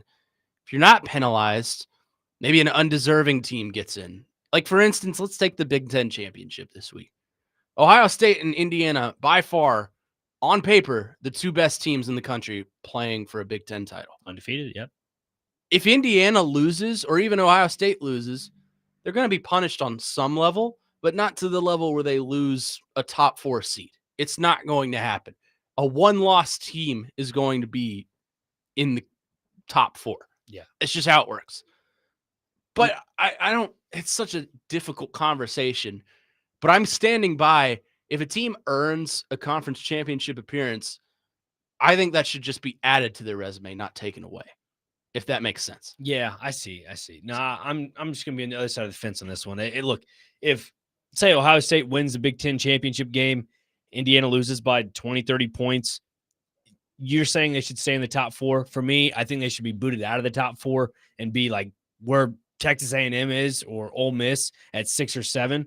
Because personally, to Who'd me, you bring up? again, eye test. I'm going to use what the committee uses right now. They're metrics that mean absolutely nothing. It's brand bias. I would put Texas A&M at that 4th spot. A team that didn't compete in the SEC championship? Because it doesn't hurt them. That's kind true. of a bye week for them. And That's true. everybody knows that this team was undefeated before taking on Texas. And for whatever Sarkisian says, saying they're the best 9-3 team and whatever. Sarkisian's full of crap. I don't take value to that. No, I and don't either. I think what Mike Elko has proved down there in College Station, to me, matters more for that top 4 spot. So let's say if Indiana does lose, my top 4 would be Ohio State. Say Georgia beats Alabama, beat Ohio State, Georgia, Texas Tech if they win their conference championship, and then you bump A&M over Oregon and Ole Miss. 615-737-1025 is the phone number. A lot of your questions and comments to get into on the other side. So let's continue this. If a team makes a conference championship and they lose, should they be punished for that in the latest CFP rankings? We'll discuss that coming up next in hour number 3 of Chasing Big Joe here on 102.5 The Game.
Hour number 3 of Chasing Big Joe, sponsored by the Omni Nashville Hotel. Connor Newton, Nick Frazier, Brandon Bigsby in with you. Chasing Joe out today. They are in Rayon City making crayons. There you go. Crayons. As the request of our listeners, I have to say it the Southern way. Crayon. Little y'all in your draw. Y'all in your draw. A little bit of breaking news to give you, as we did a little bit of digging to make sure this was valid. This was an hour ago, but it wasn't promoted for whatever reason.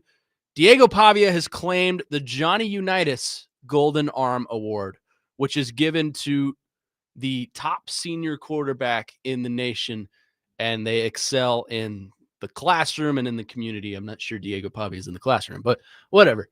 Regardless, he is the first Commodore in history to do so. So congratulations to Vanderbilt and Diego Pavia for bringing home this prestigious award. And it could be the first of maybe a couple others. I don't know. Maybe. During the break when we all saw the news, like I looked up on Twitter, what were some college quarterbacks that won the Johnny Unitas and the Heisman Trophy? And it came up as Joe Burrow, Jaden Daniels, Kyler Murray, Baker Mayfield, Marcus Mariota, Lamar Jackson, Robert Griffin III. So that may be something that Vanderbilt fans have some hope for, that Pavia is still in the running for the Heisman. Yeah, not that it's nearly as prestigious as the Heisman, but Right. he has to be all SEC, right? Yeah. He's got to be all SEC first team. Absolutely. He is the most impactful quarterback in the country. Is he SEC Offensive Player of the Year? That's an argument because there's a lot of positional value. in I'd the say SEC. Marcel Reed's up for that. Marcel Reed. I mean, as far as I like KC Concepcion, who's Marcel Reed's throwing the ball to, but Yep. there's a lot of consideration that has to go into that. Eli Stowers could be Offensive Player of the Year. So a lot of consideration to that. But regardless, Diego Pavia is your Johnny Unitas Golden Arm winner. So congratulations to him. We are discussing sort of a debate that sparked. Mhm. If a team makes a college or a conference championship and loses, should they be punished in the poll? Or not the poll, the rankings. The ranking, yeah. A lot of you have a lot of thoughts on this. 615-737-1025. Our phone and text lines driven by WilsonCountyHyundai.com. Jeremy in Clarksville, does the CFP committee really have a precedent? They make up rules week to week and year to year. That is factual. Justin in Greenbrier, what makes me think that Vanderbilt has been screwed is the clear and obvious bias against them. I disagree. The moving target that they were asked to hit gives more weight to the screwed narrative. Again, I don't think they were screwed. I don't think there was a vendetta against Vanderbilt to keep them out of the playoff. But if you believe that, then that's for you to believe. Even Pavia kind of believed that a little bit. Yeah. That clip I sent you last night, I don't know if we have it or not, but Matthew Berry even asked him, do you think it's because of the previous persona this program has had with the losing records? Absolutely. That's what Pavia said. Absolutely. We're getting penalized for something that we have no control over this year. And they are. Yeah. But it's not because there's this set vendetta that the committee has. We are going to keep Vanderbilt out of the college football playoff at all costs. Right. That is not at all what's happening. Brian says, if your conference championship can get you into the playoffs, then why wouldn't it keep you out of the playoffs? I feel like it should count. Either way, a win or loss should affect your results. I can understand that. My stance on this is, if you're playing in a conference championship, it's because you were good enough in the regular season to earn that game. It's not a given game. It's an earned game. So I think, winning a conference championship could just absolutely help you, unless it does, because the rules are set that way. The top 5 conference champions are guaranteed a spot in the college football playoff. But if you lose that game, say Indiana loses to Ohio State, they're not going to drop out of the top 4 because of the season they've had in the regular season.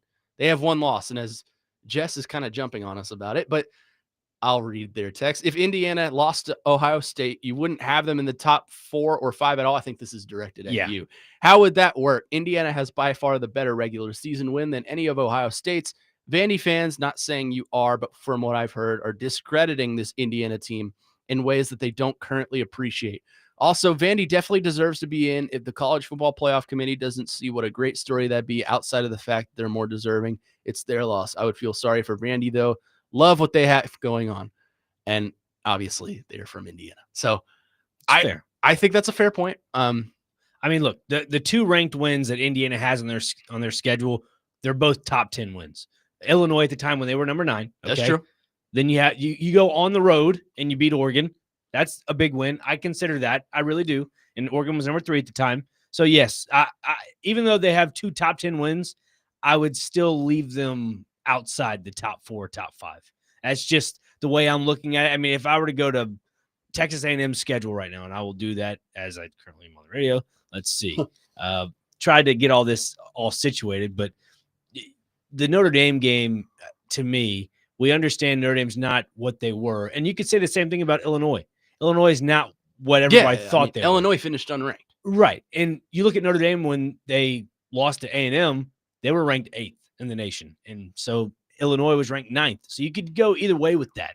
But then you continue to go on and on and on. An LSU team, a Missouri team. Both of those games, I believe, came after the Vandy weeks. So that was when LSU was a top 10 team, right? Yeah. And then Missouri was a top 15. No, you got to say it like Joe Biden. Minnesota. Yeah, there we go. Yeah. Missouri was a top 15 team at the time when they played Vandy, and they both digressed, right? So then you look at a A&M to comparison to Indiana. To me, and it kind of goes off the eye test. I even mentioned it when we were talking about it last segment. The eye test is whatever you want it to be. Yeah. And to me, the eye test beats out Indiana's eye test. If that validates anything the texter's trying to ask, which it doesn't, because I'm giving him the committee answer or her the committee answer. I mean, that's simply it. Yeah. I mean, it's a very interesting argument I'm finding. I just feel that if you earn a game and you earn the opportunity to compete for your conference championship, only 2 teams in your conference get that. I'm not saying it should be optional to look at.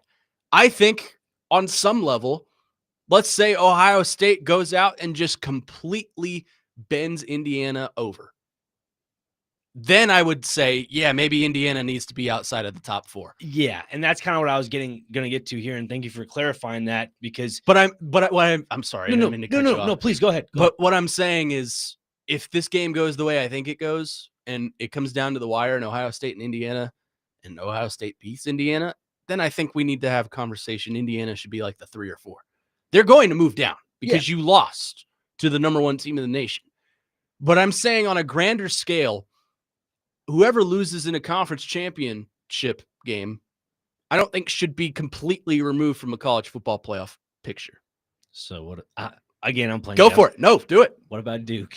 Okay, that's an outlying conversation. Exactly. Yeah, I know. I'm joking. I was just going to put a joke out there, but no. Thank you for clarifying that Indiana Ohio State thing, because personally, as much as I love watching Kurt Cignetti put together an undefeated season, we all know what Ohio State's good for. I mean, they're on paper a much better team than Indiana. Yeah, and if that does come true to the point where they beat them by 2 or 3 scores, just to your text, that's kind of why I would say they would drop out of the top 4 or 5, spot, is because A&M is on a idle bye week.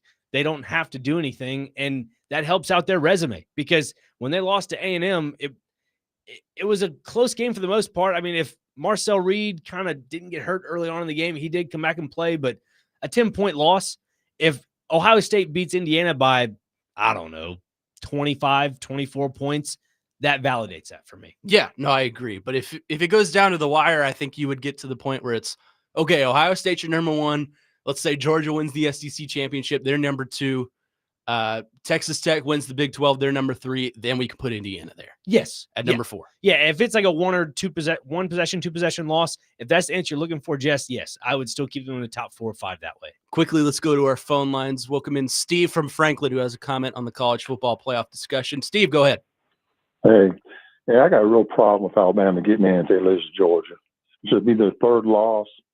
And to say that they earned their way in that championship game, they had the same conference record as A&M and Ole Miss. They just won some quirky tiebreaker to get to go. So I think they should be out if they lose. Thanks, Steve. I appreciate the call. That's an interesting conversation as well. I think what is putting Alabama in this conversation and in the SEC championship is they beat the team they're playing. They beat Georgia on the road, which at the time was a top 10 win and is now currently a top 4 win. That's what gets them in.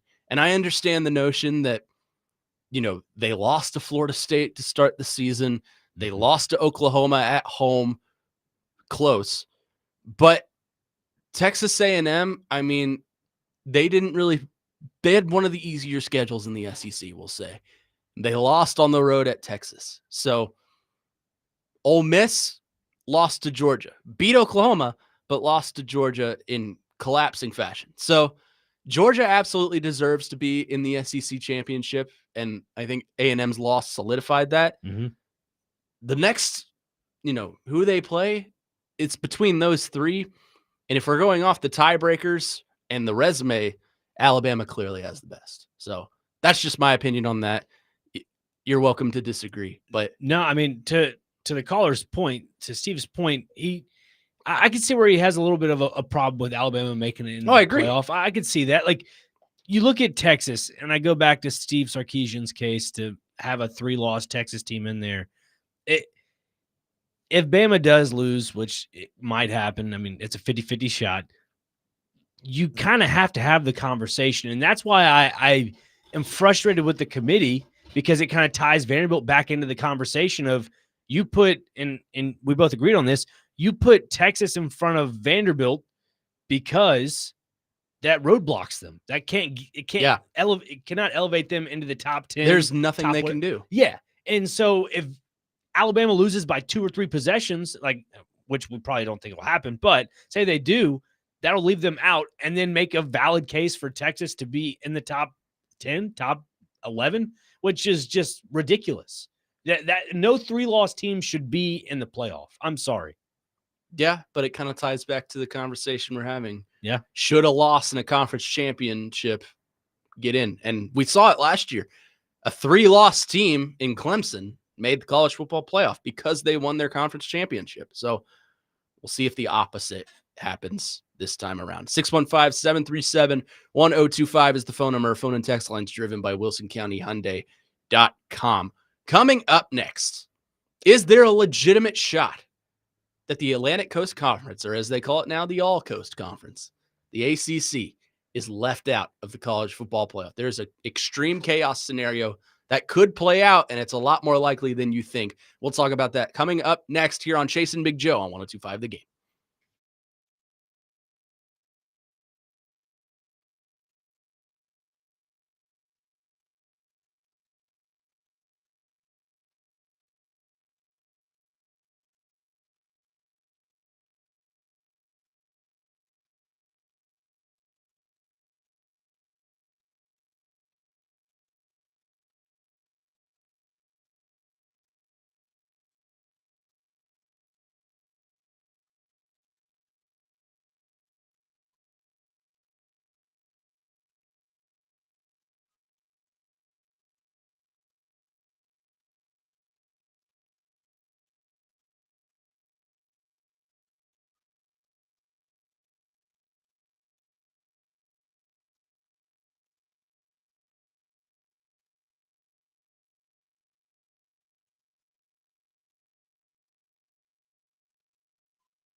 Known top 5 artist on the Connor Newt Spotify rankings. A lot of people made fun of me for it, but I'm not ashamed. Welcome, Sabrina Carper, as Hoda called her one time. It was a good time. This is a great song. You know this song, Frazier? I am now. It's Man-Child. Man-Child. It's a good one. Welcome back in, Chase and Big Joe on this So many jokes I beautiful wanted to Friday. say. I'm not going to say them. The first Friday of Advent, as this room is just filled with Catholicism right now. Couple of Catholics taking you through the day as Jason and Big Joe are out in Rayon City making crayons, taking a crayon class. They took a break from the cloud storage thing. I think Chase's wall just has too much of those plaques. They're making like these, from what I was told recently, off the text line, my personal text line, they are making custom crayons to where it has a very sharp point. So when they sign their John Hancock on the giant paper, they can get a nice pinpoint action. That was a suit request when he's doing all his paperwork here. Yeah, like signing me to a multi-million-dollar extension. Stephen A, man. Yeah, love it. Yeah. There is a chaos scenario that could take place this weekend in college football. So let's say we look at the ACC championship, the All Coast Conference, as their fans call it, because you have SMU, who's in Texas, and Stanford, who is in California in the Atlantic coast. So the All Coast Conference. Virginia and Duke. Duke is 7-5 on the season, and somehow, some way, made it into the ACC championship. There is a scenario that if James Madison wins tonight, they win the Sun Belt over Troy, and Duke wins the ACC championship. There's a scenario where both James Madison and the winner of the American Conference, that's between Tulane and North Texas, could both get in. You would have 2 group of 5 schools in the college football playoff. Is there a legitimate shot that we see 2 group of 5 teams make the college football playoff for the first time ever? Absolutely. And I think America would love that. I know everyone wants to see an ACC team. Yeah. But I think America would really love this. And look, I don't know what the gist would be if North Texas wins the AAC, the Athletic American Conference between Tulane. American Athletic, excuse me, backwards, all the above. It's all same acronyms. But you look at Tulane and North Texas. If North Texas wins, does that put them in over Tulane? Yes. So then this is what I think. I think it'll be North Texas and JMU, and then you go away with the ACC. I think that's just exactly what everybody wants. Virginia currently favored by 4, according to DraftKings. According to ESPN Analytics, so take this as you will, they have a 56.3% chance of winning. I would put that more in the 60 to 70 percentile because they beat Duke earlier in the year. It was like 34-17, something like that. Yeah, I mean, I wouldn't bank on this happening. That said, I wouldn't have banked on Duke making the ACC championship, and here they are at 7-5 competing for a conference title. So I don't know if you heard Manny Diaz earlier in the week. He was on some sort of ACC show maybe, but they asked him, so if you win the ACC championship, you're in the playoff, right? He goes, absolutely. What playoff is out there where the ACC champion doesn't go into the playoff? This one. And I was like, this one? This one if you win it. To his point, if the ACC is completely left out of the college football playoff, we are going to hear a lot from the courtrooms. I mean, Miami is going to whine. Duke is going to whine. Virginia is probably going to whine. Georgia Tech may whine because they feel like they have it at Pitt. The conference itself, the conference chairman, it's all going to be headed to Washington. And Charlie Baker, the head of the NCAA, better have his phone on standby because he's going to be fielding a lot of calls from the ACC. Don't you love it? Everybody wants politics to stay out of college football, but look, they're taking it to the courts up in D.C. Yeah. Politics will be involved. It is always going to be involved. And the people that, knock the current president right now and Donald Trump saying, don't sign an executive order to put Miami and Vanderbilt in the playoff. Like, come on. It's just fodder. Everybody loves the joking around. It probably won't happen, but look, 2 great teams. It's all going to, coerce with each other. You know what I mean? Yeah, it is an absolute extreme chaos scenario, but it's actually more likely than you think. all it takes is for Duke to win and JMU to beat Troy, which they are. Let me see what the odds are on that one. Not that odds are everything, but James Madison is a 23.5 point favorite over Troy tonight. That So, is, oh boy. think you could bet pretty heavily on the Dukes winning the Sun Belt Championship.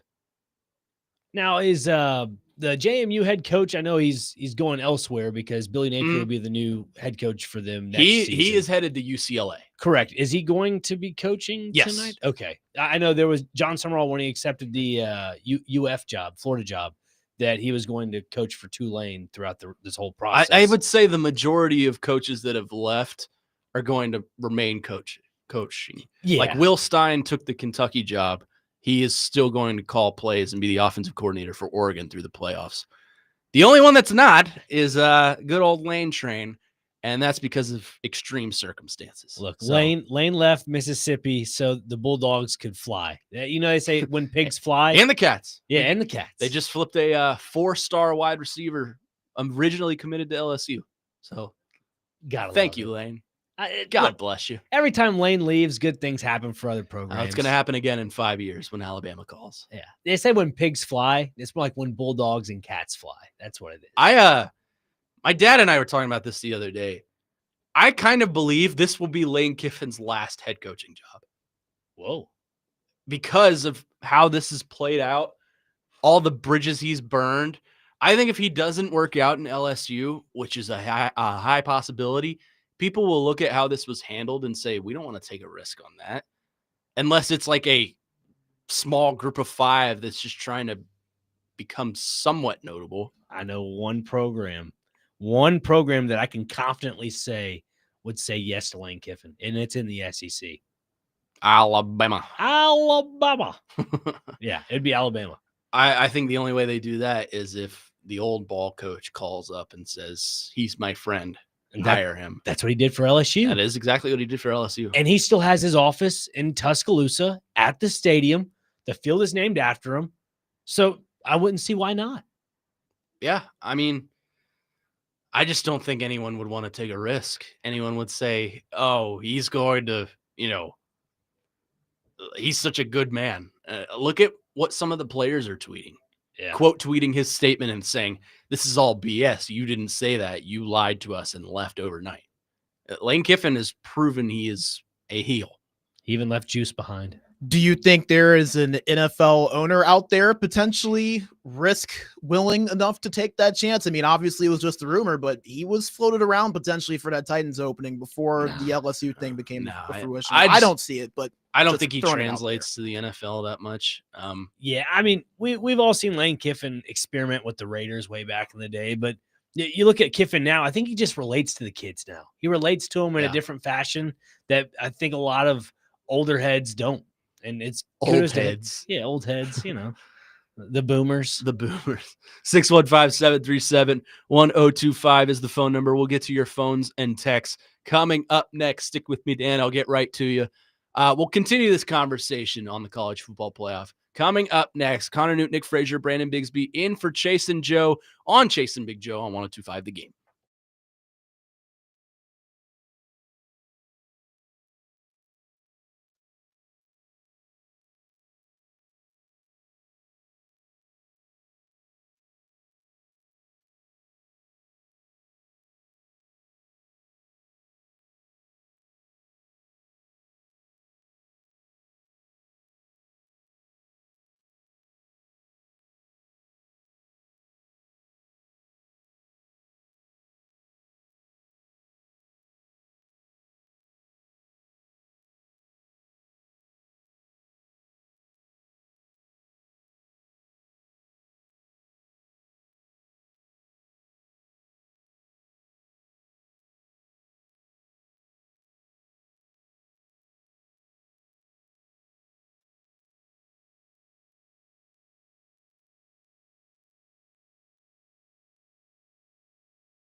Is this your girl?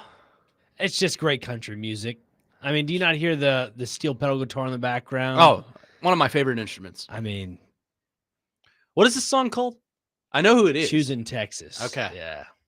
Ella Langley. Little Texas two-step in there. Ella Langley. Probably fitting for the CFP. Yeah. It is.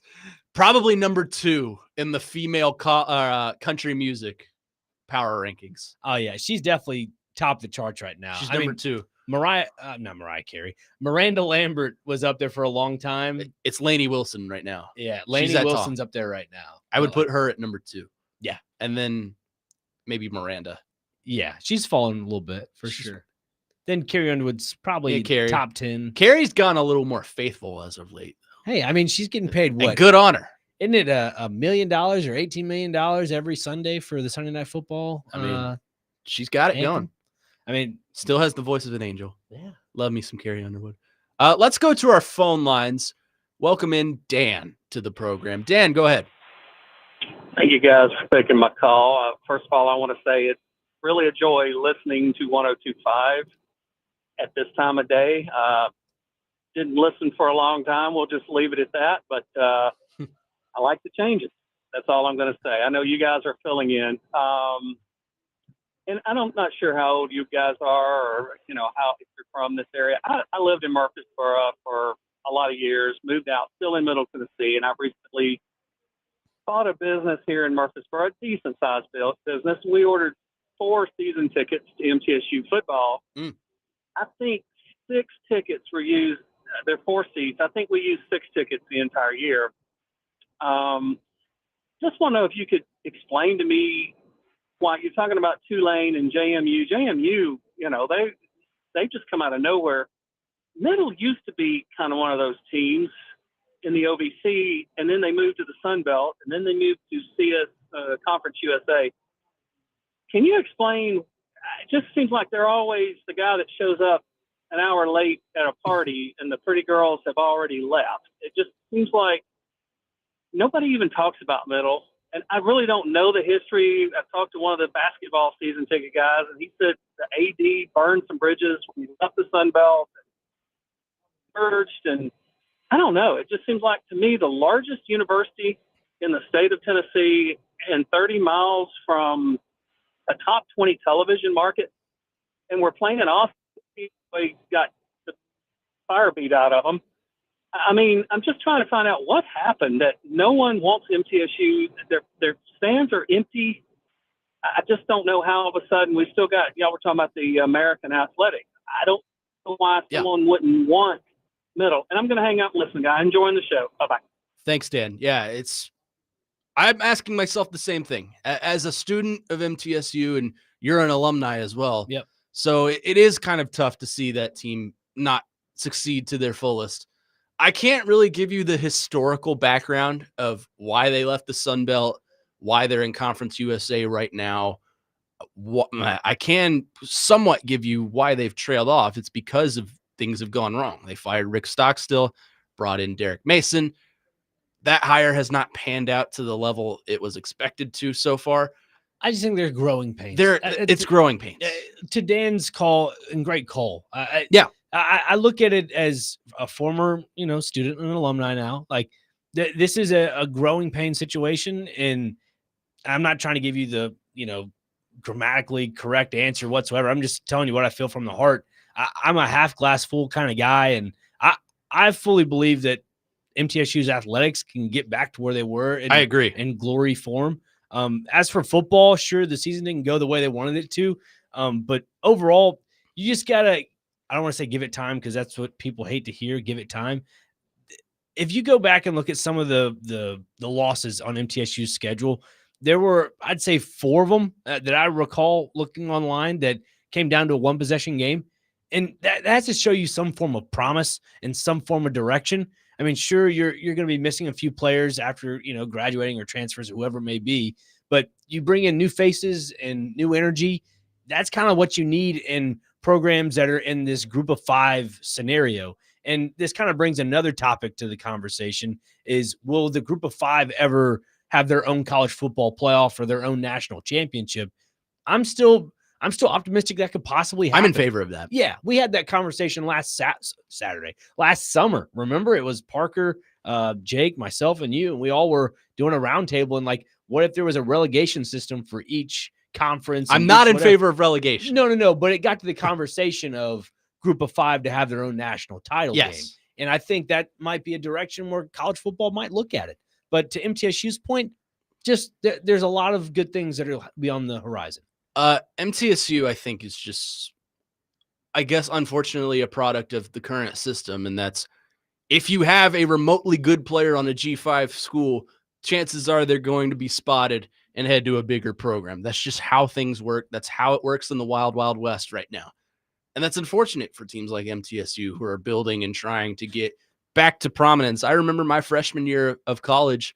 I'm a senior right now. I've got one more semester, but my freshman year, they had just come off an appearance in the Bahamas Bowl. Yeah. They had 8 wins that year. So I would love to see them return to some sort of prominence and some sort of relevancy in the Conference USA, because I think it's a very, very winnable conference. And the reason why I'm so confident in the future of just MTSU athletics as a whole, and especially football, look at the brand new facilities they've just it's built. Beautiful. It's beautiful, which gravitates recruits. It gravitates players to be able to hydrate and get back to their full form. That's something, as a former player for the both of us, you want to be able to build back your muscles and so forth. And when you have the right resources, you can do that. You can take your talents the next step up at the program of Middle Tennessee State University. Let's go back to our phone lines. Welcome in our buddy Adam in Portland to the program. Adam, go ahead.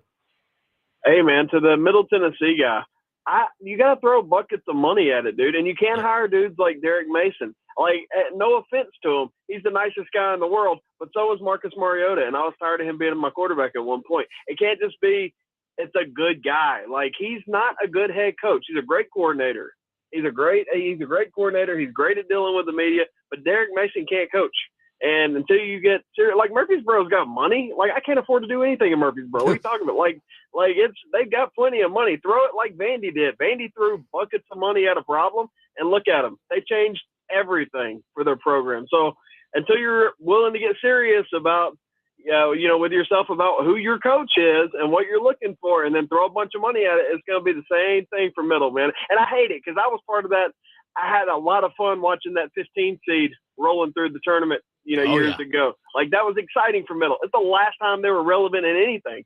Correct me if I'm wrong on that, but I think you just have to throw a lot of money at it, man. That's what you do in 2025. They got a good tennis program. Just letting you know, I might want to check that out. Thanks for the call, Adam. Yeah, you're right. Their tennis program is great. I fortunately got to take a class with the women's tennis coach this semester, and she's awesome. So look at their basketball. I encourage you, if you haven't, to go out to the Murphy Center this year and watch that men's basketball team play this year. They're really good. Yeah. They are, I think they're tournament good. Like, they could make it into March Madness. I mean, they were neck and neck with LSU last year, right? Mm-hmm. In the tournament. So that was the women's team. That's what I'm saying. Basketball is in general. They're good too. Yeah. They're very young. Like, they only have one senior on their entire roster. So they're going to be good for years to come. This men's team is kind of what I thought was going to be a rebuilding team. Mm-hmm. They're proving me wrong. They are competing. I mean, they got their doors blown off in Ann Arbor, but Michigan is the best team in the country right now, in my opinion. But they had a big win the other day against UAB.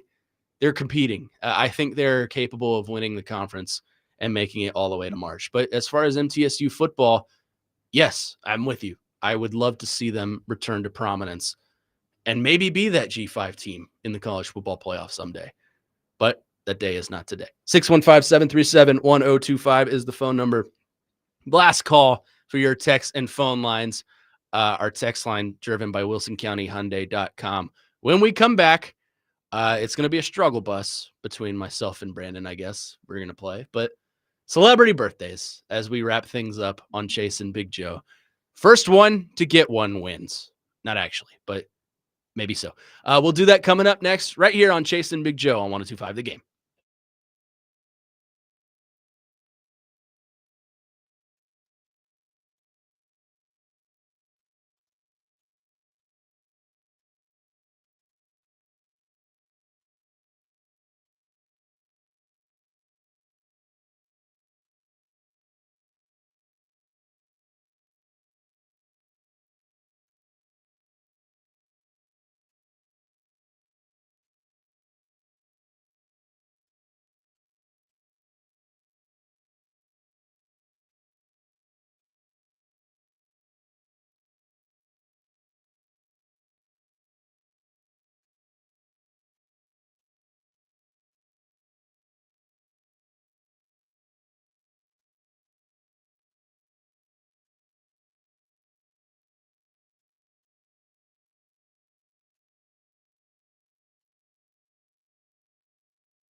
Chasing Big Joe, Connor Newt, Nick Frazier, Brandon Bigsby here with you. Again, Chasing Big Joe. You missed a good one today. But I understand. Crayon making in Rayon City is much more important than your actual day job. So I get it. With that, we attempt to play the game that they wrap things up with every day. This is probably going to be my worst game played of all time. But we tell you what day it is and celebrity birthdays. Take it away, Nick Frazier. Thank you. Today is AFL-CIO Day. This is December the 5th. I thought the AFL didn't exist anymore. It was part of the merger. Let's see here. Oh, boy. Bartender Appreciation Day is today. Shout out to the bartenders. Yeah, shout out bartenders. Bathtub Party Day. So we're going to celebrate that after the show. Yeah, Day of the Ninja. Okay. No comment on that one. International Sweater Festival Day. So there's a festival for sweater vests.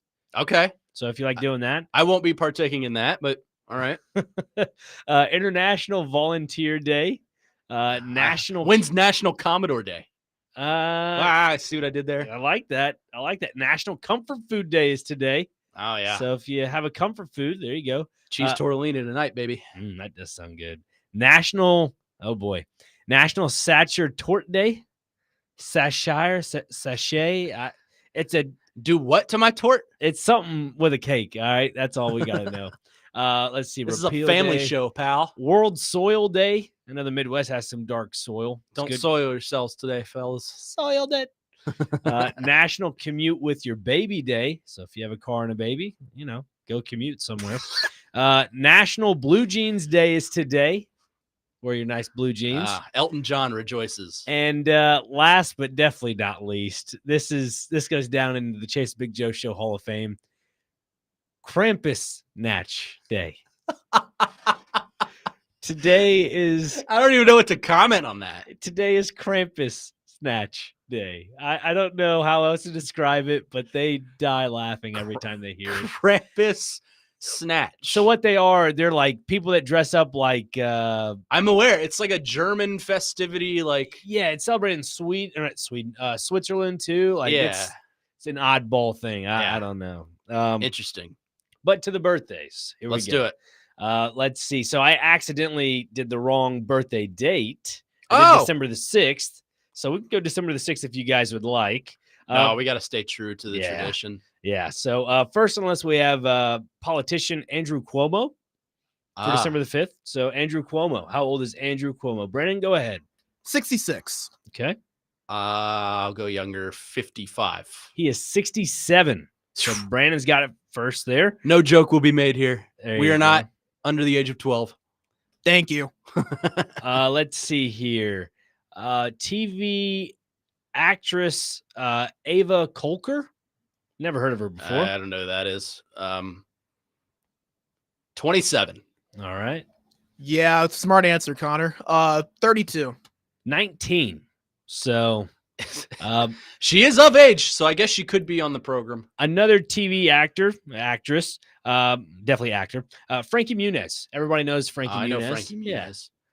Yeah. He's older. He's an older fella. 72. Frankie Muniz? Who am I thinking of? Frankie Muniz. You know Frankie Muniz. Malcolm in the Middle. Malcolm in the Middle. Oh, God. Well, 37. It's already locked in. So you said 37? 37. 40. So still. Who is that? Oh, I was thinking of Frankie Valli. Oh, yeah. Yeah, I got you. Yeah. He's like 92, yeah. I think. Yeah, walking through. Let's see. Next on the list, we have model Shalom Harlow. Shalom Harlow? Shalom, yeah. Shalom. How old is Miss Harlow? Model. All right, it's this turn. Yeah, go ahead, Brandon.